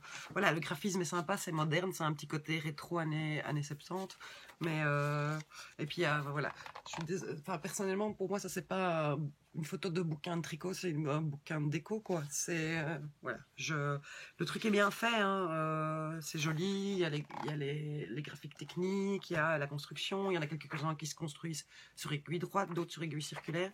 Mais je suis pas... Alors, il y a une petite interview de chacune des personnes avec les mêmes questions autour du tricot, de comment elle tricote, depuis quand elle tricote, pourquoi elle tricote. Donc tout ça est assez intéressant. Mais voilà, je trouve pas ça un must-have absolu dans la bibliothèque tricot. Mais bon, je suis contente de la voir, c'est un chouette souvenir, c'est mon souvenir de l'aiguille en fait. Et puis il y a des copines qui m'ont mis des petits mots dedans. Et voilà, c'est... Mais j'avoue avoir été un peu déçue par rapport au... Voilà, le succès immédiat qu'il a eu sur Instagram, et une fois le regarder un peu à tête reposée, enfin, ce n'est pas, soit je suis trop vieille, alors c'est pas le tricot de ma génération, et c'est pas le tricot de mon look et de ma morphologie, voilà, en gros. Mais c'est pas, je veux pas dénigrer, ça reste un très bel objet, un très chouette, et je pense que ça peut être un très chouette premier bouquin de tricot pour les débutantes. Je sais pas regardé s'il y avait une partie explication technique sur de base. Sur les montages de mailles, ah ben il n'y a pas l'air. Non, il n'y a pas d'explication de base. Bon, ça ne se veut même pas comme premier bouquin. Enfin bon, bref, mais c'est un chouette projet. Voilà. Et alors, j'ai un autre bouquin. J'ai même pas pensé à... Il n'était pas prévu dans ma tête, et j'avais même pas pensé que je pouvais le trouver là. C'est un bouquin, je vais vous montrer, voilà. C'est Les 1001 tuniques c'est un bouquin couture de Michel Thénault, qui est Mythe54 sur Instagram, et qui a un blog qui doit être aussi Mythe54 quelque chose. Voilà, mythecanalblog.com, tout simplement. Michel et moi, on est génération des anciennes blogueuses. On a commencé nos blogs vers 2007-2008, par là. Et donc, on se suit virtuellement depuis plus de 10 ans au moins. Et donc voilà, et donc tout à coup est arrivé devant moi quelqu'un dont le visage m'était tout à fait familier. On me disait, oh Nathalie, quand j'ai vu que tu étais là, j'étais super contente, je te fais la bise. Enfin voilà. Et donc elle me fait la bise, et puis elle voit que je suis occupée, donc elle fait quelques pas en arrière, et puis elle revient, elle fait, tu vois pas qui je suis? Et en fait, je m'attendais tellement pas à la voir, et je l'associais pas, je voyais que des tricoteuses. Enfin voilà, j'ai pas réfléchi au côté, oui, je connais aussi des couturières. Et donc voilà, c'était... Donc à un autre moment où je me promenais dans le salon, je suis retombée sur elle, j'ai fait ah voilà, donc on a réussi à papoter un petit moment ensemble, et donc elle avait participé à l'émission Coups Humains numéro 2, que je n'ai pas vraiment regardé, elle était diffusée à une heure débile ici en Belgique, genre à 16h, enfin voilà, c'était l'époque où je travaillais encore, et c'était pas possible, donc j'ai pas vraiment suivi l'émission, mais je sais qu'elle y avait participé, et je savais qu'elle avait édité ce bouquin, et je lui dis et ton livre, on le trouve où? Elle me fait tu sais quoi, il en reste un seul exemplaire dans tout le salon, je vais te le chercher. Donc j'ai eu livraison. Donc là, on s'est un peu baladé à deux, et puis je suis retournée à mon stand, et là, elle est venue m'apporter le bouquin. Bon, on a un peu papoté, c'était très très très chouette, j'étais contente, et j'étais tellement, mais horrifiée de ne pas l'avoir reconnue. Mais il y avait tellement de gens, entre, voilà, les gens que j'avais jamais rencontrés. Vous êtes nombreux à savoir qui je suis, parce que vous me suivez sur le podcast ou sur Instagram, et donc vous savez qui je suis, mais moi, je ne sais pas toujours, voilà, il y a énormément de gens que j'avais vus à Clamart, mais j'ai vu tellement de monde à Clamart en une seule journée, comme je vous l'ai déjà dit, j'ai pas enregistré tous les visages. Pareil, il y a une style story. Puis il y a des gens qu'on revoit, puis il y a des gens qui montrent leur visage aussi, qu'on voit plus régulièrement, donc ça c'est plus facile à reconnaître.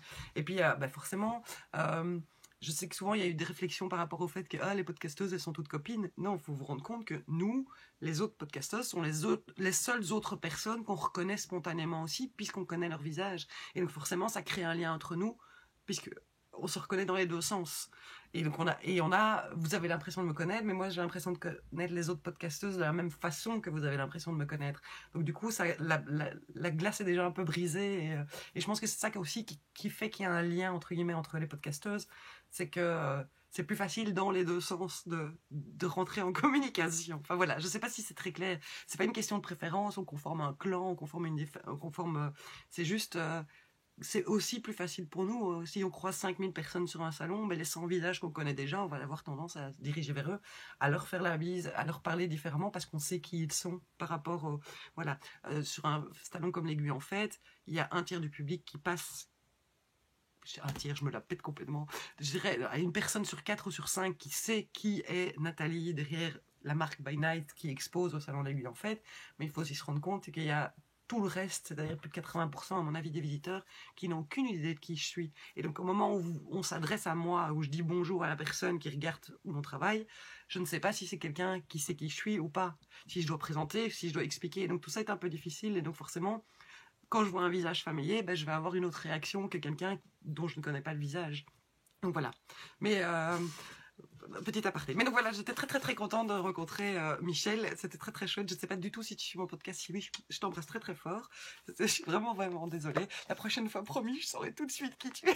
Parce qu'en plus, une fois qu'elle m'a fait « je suis mythe », je fais « bah oui, tu es mythe ». Donc voilà. Et alors forcément, alors j'ai fait la groupie. Je lui ai dit « écoute, je t'ai pas reconnu. Tu vas me chercher le bouquin ». Là où il est, le dernier bouquin de tout le salon, tu me l'amènes à domicile à mon stand, tu me le signes. Donc voilà, donc elle m'a mis un petit mot, je trouve ça rigolo. Donc voilà. Donc c'est un livre sur des tuniques, il y a un patron de tuniques de base, et il y a des dizaines et des centaines de propositions de cols, de manches, de formes, de comment faire le transformer en chemisier ouvert devant, ouvert derrière, enfin voilà. Si vous avez envie d'être créative en couture, je trouve que c'est très très chouette. Et comme elle me dit, pas obligé d'utiliser la tunique de base du truc. Si vous avez déjà un patron de tunique qui vous convient bien, laissez-vous guider par les suggestions de modifications. Voilà, que ce soit de col, de venir mettre des panneaux ouverts sur le côté, des inserts de voile devant. Il y a des très très très jolies choses et des très très jolies idées. Pour les couturières un peu plus aventureuses que juste suivre un patron, je trouve que c'est une très très chouette idée, une très très très très chouette base. Donc voilà, donc c'est tout ce que j'ai ramené de l'Aiguille en Fête, un échange et 2 bouquins. C'est bien, hein? Donc voilà. Ben alors je croyais que j'avais rien à dire et puis j'aurais pas de causer. Donc je vais m'arrêter là pour le tricot. Et je parle couture, ça vaut la peine, ça vaut pas la peine. Je vais quand même vous la montrer. Hein, allez, un tout petit peu de couture.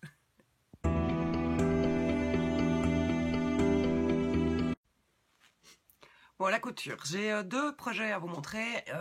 Hier, j'ai eu besoin de me recentrer sur moi. C'est-à-dire que j'ai bossé comme une frappe à dingue depuis l'Aiguille en Fête. J'éteins. Je faisais une série de cuissons toute la matinée. Je me posais 1 heure, je recommençais à cuire tout l'après-midi pour essayer de vous proposer un maximum de choix et d'avoir la plus chouette gamme possible pour la knitite et pour le fil de la manche. Donc je m'étais vraiment fait tout un planning en disant qu'il faut que j'ai fait ça. Enfin voilà. Et donc je jonglais entre les bains, ce qui est en décoction, ce qui doit encore cuire, enfin voilà.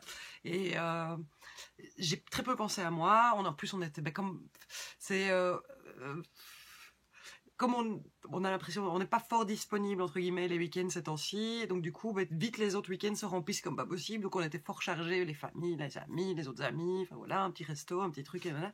Donc on est super occupés tout le temps, et j'ai eu un meuf. Donc je m'étais mis en tête que j'essayais à partir, comme on part lundi, qu'à partir d'hier, je ne teignais pas, je continuais à mordancer pour prendre de l'avance, mais que je soufflais un peu même au niveau physique aussi, parce que je me suis retrouvée à un moment où c'est comme si j'avais fait un déménagement en permanence, quoi. À force de porter, je sais pas, je me suis dit un jour que je devais être pas loin de la tonne que je portais chaque jour, à porter des casseroles qui font entre 15 et 20 kilos, des seaux qui font 10-15 kilos, par-ci, par-là, et hop, les soreuses, et hop, je vais prendre ma laine, enfin, donc je porte beaucoup de poids, j'ai des bras qui ressemblent de moins en moins à grand chose, j'ai les épaules, je vais avoir les épaules, bientôt je pourrais déménager des pianos, c'est très féminin, bah bon voilà, c'est pas grave, je m'éclate, donc il y a aucun souci, mais j'avais même mal aux cuisses, aux fesses, parce qu'à mon avis, comme j'avais mal au bras ou au dos, donc je compensais en utilisant plus mes jambes, enfin, aux abdos, enfin, j'avais vraiment mal partout. Donc je me suis dit, je suis un petit peu, ça sert à rien de partir à Lyon en escapade, en amoureux, si je suis incapable de faire plus de 12 pas pour me promener un peu, donc je vais un peu souffler. Mais je me suis retrouvée toute perdue hier, genre, mais je fais quoi de moi-même, quoi. De la même manière qu'aujourd'hui, je savais pas quoi faire, donc j'ai décidé d'enregistrer ce podcast qui finalement va quand même presque durer 2 heures si je continue à vous raconter toute ma vie. Donc voilà, je me suis dit, je vais me faire un petit chemisier. Je voulais un petit chemisier blanc, j'ai encore plein de coupons de broderie anglaise blanche, vous le savez, j'aime les chemisiers blancs, je trouve que ça va avec tout, le beau temps me donne envie de remettre mes jupes à fleurs et légères et machin, même si c'est pas encore réaliste, hein. En vrai, tout à l'heure il faisait 8 degrés, il fait plein soleil, mais il fait 8, quoi. Mais voilà, ça commence à me démanger, et je sais que tout l'été passé, il me manquait un truc, c'est que j'ai des chemisiers blanc manches longues, j'ai des tuniques manches courtes très fines, très légères, il manquait un peu l'espèce d'entre-deux, donc un chemisier blanc manches courtes un peu court pour mettre au-dessus des jupes un peu larges, et donc forcément je savais que je voulais me refaire une pivoine encore et encore. C'est vraiment, enfin voilà, je suis désolée, hein, je vous montre tout le temps la même chose, donc c'est pour ça que je me demande si ça vaut vraiment la peine que je vous fasse une section couture. Donc voilà la pivoine. Je vais pas épiloguer 3 siècles dessus, je vais même pas l'enfiler, je pense que je vous la montrerai à l'occasion sur Instagram. Donc elle est blanche, toute simple, le plus sobre possible. Et c'est vraiment une broderie anglaise à peine brodée, avec juste des petites étoiles. Donc voilà, toute simple, j'ai juste mis des petits boutons blancs. Donc la pivoine, pour ceux qui ne connaissent pas, c'est juste un empiècement devant, 2 empiècements devant, un empiècement dos qui ne sont pas doublés. Et alors un devant et un dos très large, et dont les côtés sont tout droits, il n'y a pas de creux pour la manche. Et alors on a des manches qui qui sont juste des bandes de tissu qu'on vient replier. C'est un patron, je l'ai déjà dit, je ne vais pas le redire encore plein de fois, l'écriture du patron j'aime pas, les explications j'aime pas, tout ça, mais le modèle en soi c'est vraiment un de mes chouchous absolus. Je pense que c'est la 5e que je fais, l'air de rien, parce qu'on se moque de moi avec mes blouses en vol, mais les pivoines je suis pas mal non plus. Mais en vrai voilà, comme je disais à propos du Reagan, je pense pas que monsieur et madame tout le monde savent se rendre compte que c'est plusieurs fois le même modèle. Si on ferait 5 fois la même dans le même tissu, oui, mais là cette fois-ci, la pivoine en fait, quand je veux la porter, je sais que je vais la porter sur une jupe, je la fais telle que prévue dans le patron, qui est quand même très court. Moi ça m'arrive juste pile au-dessus des hanches, et quand je vais plutôt la porter avec des pantalons, alors je la fais 10 cm plus longue carrément. Donc voilà, rien de spécial de plus à dire. Voilà. Donc une pivoine blanche qui va me servir énormément, et qui ne sera peut-être pas la seule pivoine blanche que je me ferai, puisque j'ai plusieurs broderies anglaises blanches. Donc voilà. Et alors le deuxième chouchou absolu, c'est mon modèle d'amour de la blouse en vol. Là voilà. Alors ce tissu, c'est une viscose de Sweet Mercery que j'ai acheté il y a plus d'1 an. Je me souviens pas exactement quand j'ai fait ma première blouse en vol. C'était, je sais pas si vous vous souvenez, elle est blanche avec des petits oiseaux qu'on dirait dessinés au crayon, qui était un tissu acheté de Sweet Mercery, et j'avais acheté ce tissu en même temps. Et ce tissu, c'est un énorme coup de cœur, mais vraiment. Alors vraiment modèle japonisant, il y a des grues, il y a les fleurs, les cerisiers du Japon, il y a les petits motifs de vagues qu'on retrouve dans des tableaux japonais. Il a une fluidité, il est vraiment magnifique. Et en fait, je m'étais dit, je vais en faire un kimono. Je m'étais fait aller 7-8 ans, 5 ans, je sais plus, je me suis fait plusieurs kimonos qui sont juste des bandes de tissu qu'on vient couper à un endroit pour former le devant, reporter un biais tout autour, mettre une petite dentelle sur les manches, et il y en a un super kimono. Et en fait, mes kimonos me servaient énormément quand je bossais en été, pour avoir l'air plus élégante, entre guillemets, quand il fait très très chaud, d'avoir un pantalon et un petit top, et d'avoir quand même quelque chose qui couvre les épaules, et qu'il faut qu'on ait quand même un peu une madame dans un bureau. Et donc, ça me servait plus, entre guillemets, de veste, mais en voile de coton tellement légère que c'est comme si j'avais rien sur moi, qui cache finalement ce que j'ai pas envie de montrer. Et donc, j'ai arrêté de bosser, et donc je me dis, je vais pas me faire un 3e kimono pour ne jamais le porter, puisque mes 2 kimonos, je les ai absolument pas portés l'été passé. Et donc, ça restait, qu'est-ce que je vais faire? Je vais pas encore faire une envol, puis bon, on n'a pas une envol, puis je cherchais d'autres idées, et puis parfois, il y a des moments où je n'aimais pas du tout ce tissu. Je ne sais pas comment expliquer, je le trouve trop chargé, trop contrasté, je ne sais pas comment expliquer. Donc il est là, sur cette étagère-là, depuis l'année passée, en fait, hein. Et donc chaque fois que je me dis, je vais avoir un moment couture, qu'est-ce que j'ai envie de faire comme moment couture? Parce que comme j'en ai pas beaucoup, je les planifie, entre guillemets, par hier. Et donc je me projette à l'avance dans le fait de couper ce tissu, de coudre le tissu, puis après d'avoir le vêtement fini. Et voilà. Mais donc ce tissu, ça fait plus d'1 an que je me projette dedans, mais sans savoir. Et puis hier, voilà, donc je coupe ma blouse pivoine blanche, et tombe la viscose qui était juste en dessous de... Voilà, qui était là, et elle me tombe dessus. Et je me suis dit, allez. De toute manière, les deux patrons, ils sont dans des pochettes, l'un à côté de l'autre, ils sont tout le temps ensemble au même endroit dans l'étagère qui est ici. Donc voilà, les 2 patrons sont l'un en dessous de l'autre, et qu'en fait, quand j'en prends un, je prends l'autre de toute manière. Donc, allez Nat, décide-toi, fais-toi, arrête de te dire, enfin voilà, je coud depuis tellement d'années des vêtements pour moi, vous n'imaginez pas les quantités hallucinantes, mais effrayantes de tissus que j'ai. En fait, ici, c'est le tissu que je sais plus ou moins ce que je vais en faire, et qui correspond à mes envies actuelles. Ce n'est que, à mon avis, 1/5 de ma collection de tissus. Je crois que je suis pas loin. À mon avis, j'ai plus d'1 mètre cube, voire 2 mètres cubes de tissus. C'est scandaleux, hein. À chaque fois, je me dis, dès que j'ai une semaine de libre devant moi, je prends le temps et je mesure et je fais un grand déstockage sur mon site avec tous les tissus que je n'utilise plus. Il y en a énormément qui me servaient du temps. Je faisais des doudous, des bavoirs et des sacs à main et des choses comme ça. Je n'ai plus cette envie-là, je n'ai plus le temps de faire tout ça. Donc j'ai des tissus pour enfants, des trucs de folie, des trucs super chouettes achetés depuis plus de 10 ans.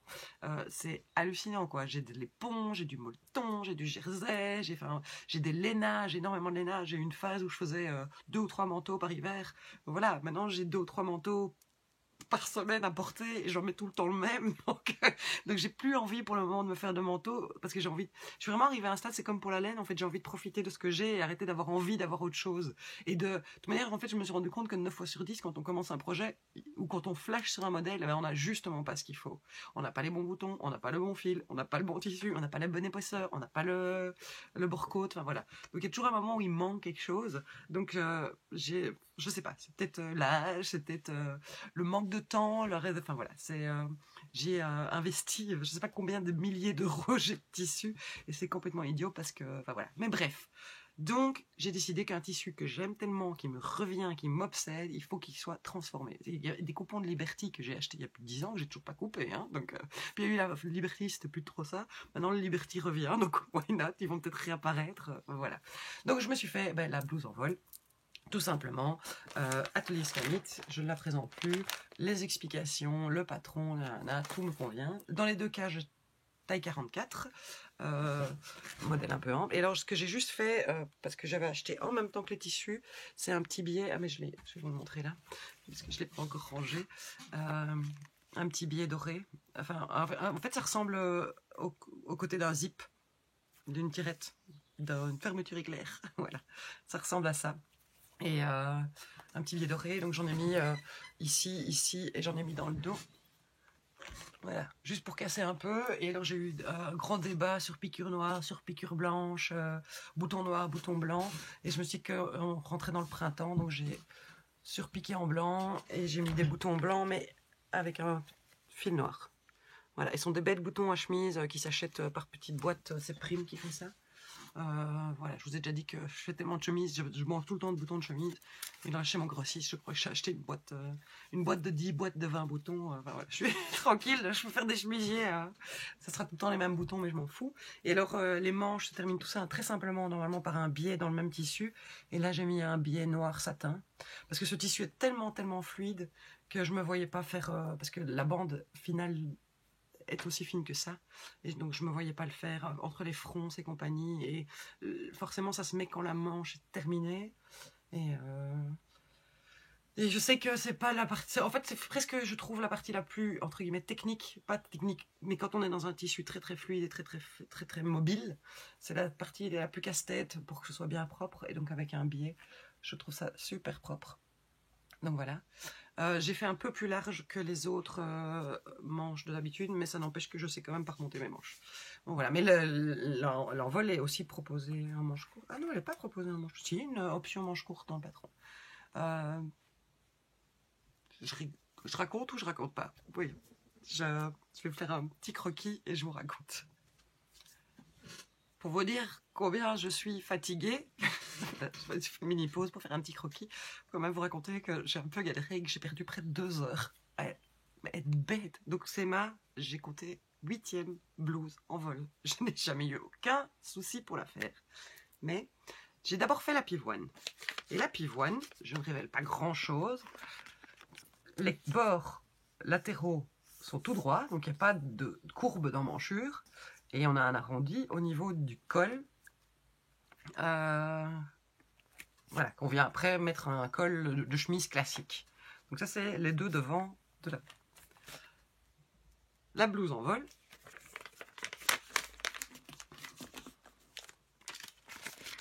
C'est pas tout à fait ça, mais le devant est presque droit et on a la courbe des emmanchures. Et 5 ans d'études supérieures aux Beaux-Arts de l'Académie des Beaux-Arts de Bruxelles. J'espère que vous appréciez énormément mon coup de crayon. Donc voilà, vous voyez? Vous la voyez, ma bêtise? Donc, je fais ma blouse en vol, la blouse pivoine, la blanche. Donc le temps de couper les tissus des deux, puisque les patrons sont déjà coupés en une grosseur, j'avais fait. Je thermocolle les parties qui doivent l'être, donc le col, les pattes de boutonnage, dans les deux cas. Je laisse un petit peu, parce qu'un vêtement, un tissu qui vient d'être thermocollé, si on l'utilise tout de suite, c'est pas idéal, donc j'attends un peu, je fais un peu autre chose.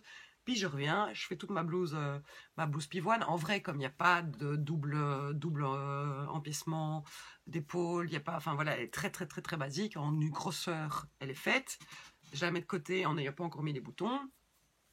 Et j'attaque la blouse en vol directement. La blouse en vol, on commence, on fronce les deux devant et on fronce le dos. Et puis on vient attacher tout ça ensemble avec le système du burrito à l'empiècement d'épaule qui ici est en une seule pièce. L'autre, c'est des parties qu'on coud aux épaules.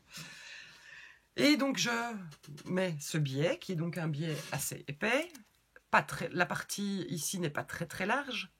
En plus, parce que moi j'ai l'habitude quand il y a le passe-poil, c'est pas du biais. Le passe-poil, moi j'ai l'habitude qu'il fasse plus d'1 centimètre. Là, il est plus étroit. Donc je viens le coudre sur mon empiècement d'épaule. C'est un autre nom. Hein.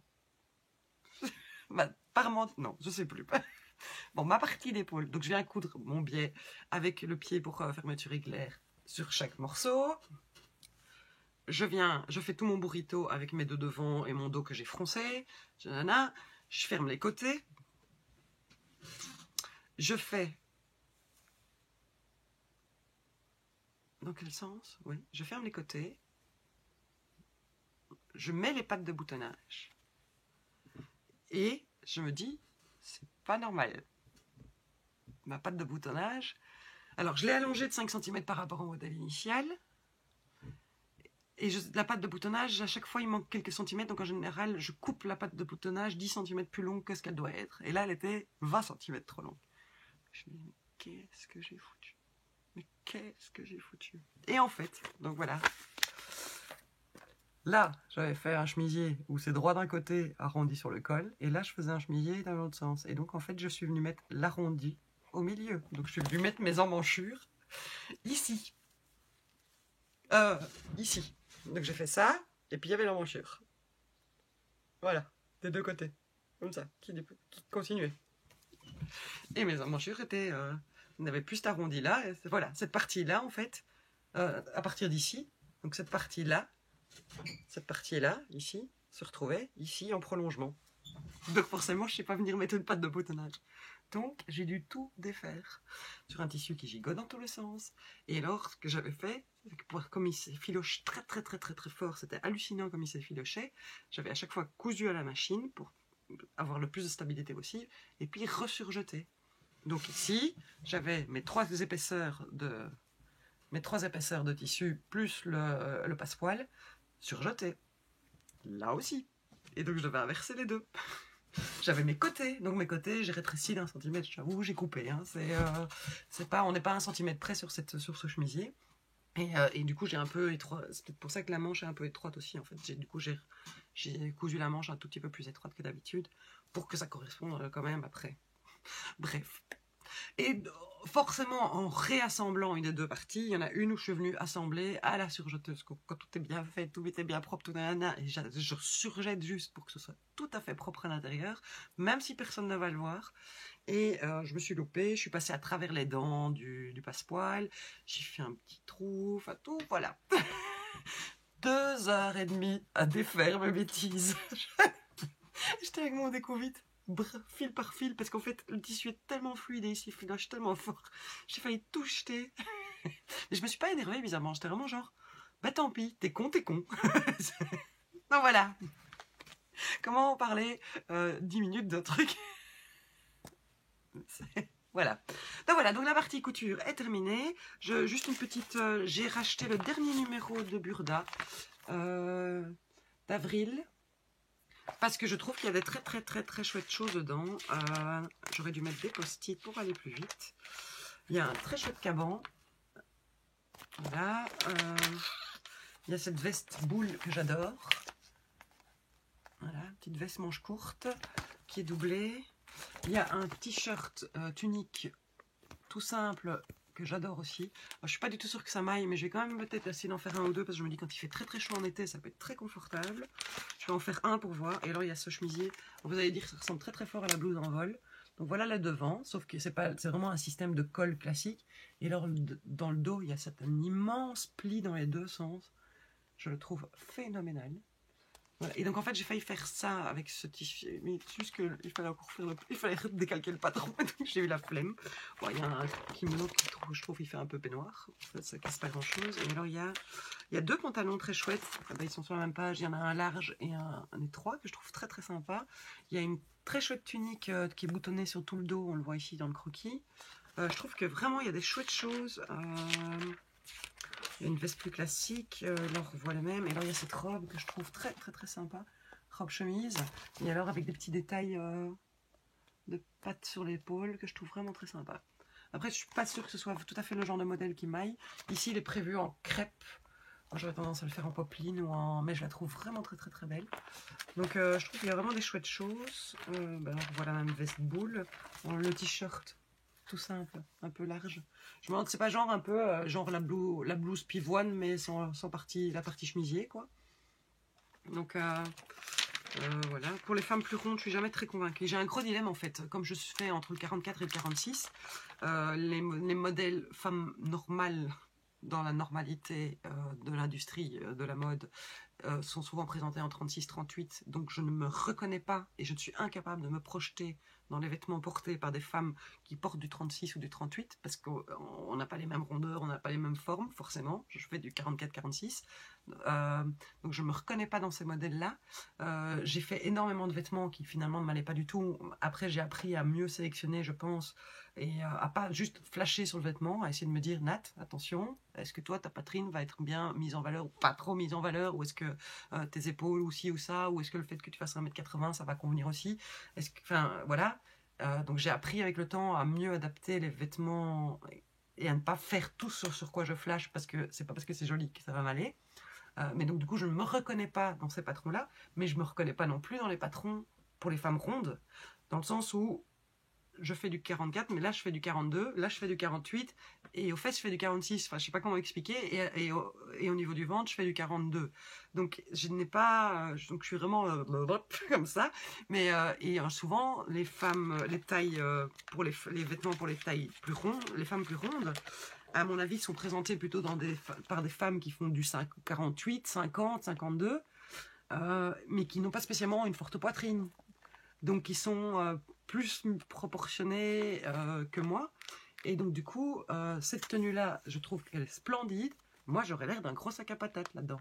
Donc c'est vraiment très difficile pour ma morphologie d'arriver à me projeter, parce que je me reconnais forcément pas dans la femme mince, mais je me reconnais pas non plus dans cette femme ronde. Bon, en plus, elle est beaucoup plus jeune que moi, hein, mais ça n'arrange rien. Mais voilà, parce que dans l'absolu, je trouve cette robe très très très sympa. Très très chouette robe, et je le feuilletais avec mon homme à côté de moi. Il a fait va surtout pas encore te faire ce genre de robe qui ressemble à rien sur toi. Et il n'a pas tort, ça ne me va pas, mais sur elle c'est canon. Mais moi ça ferait juste parce que je dois la faire trop large au niveau de la poitrine, et puis après ça fait sac à patate. Bon voilà, mais donc globalement je trouve que c'est un très très très chouette numéro pour la... Voilà. En fait, je suis plus abonnée depuis 5 ans, parce que j'étais abonnée 5 ou 6 ans et j'ai des dizaines et des dizaines de magazines Burda. Je ne suis plus abonnée. En fait, j'ai arrêté de m'abonner quand je me suis rendu compte que ça faisait 4 mois que j'avais pas fait de vêtements dans un Burda. Et par contre, je le feuillette chaque mois, et en fonction de ce que j'y trouve, je l'achète ou non. Donc voilà. Je vais m'arrêter là, non, je vais pas vous montrer. Donc, je suis prête à partir à Lyon. Donc, donc mes caisses de laine sont bien emballées. Je m'étais dit que je vous montrerais peut-être les nouveaux sacs à projet que j'ai fait en éco-print, mais ils sont emballés aussi. Je vous montrerai des photos dans les jours qui viennent sur Instagram. On va rester là. Donc, encore un immense merci pour l'accueil que vous avez réservé à Orion et à Sirius. Merci pour tous vos mots doux, vos encouragements, c'est impressionnant ce que vous m'avez boosté, que vous m'avez donné comme énergie positive, comme vous m'avez... Enfin voilà, je ne vais pas rentrer dans les discussions philosophiques par rapport à comment je me sens et comment... Enfin, par rapport à qui je suis et ce que je renvoie ou pas comme image. C'est... Waouh, merci beaucoup, beaucoup, beaucoup, beaucoup, beaucoup. Vraiment, merci d'être là. Si cette vidéo vous a plu, n'hésitez pas à liker. Si elle ne vous a pas plu, ne délikez pas, mais ne dislikez pas, mais dites-moi pourquoi. Et on se voit peut-être en vrai dans Oui Dodo à Lyon, ou un peu plus tard, à une autre occasion, ou au fil de la Manche fin avril, dans un mois, quoi. Et je vous fais plein de bisous, cousez bien, tricotez bien, portez-vous bien, et réjouissez-vous, il y a des oiseaux qui chantent toute la journée.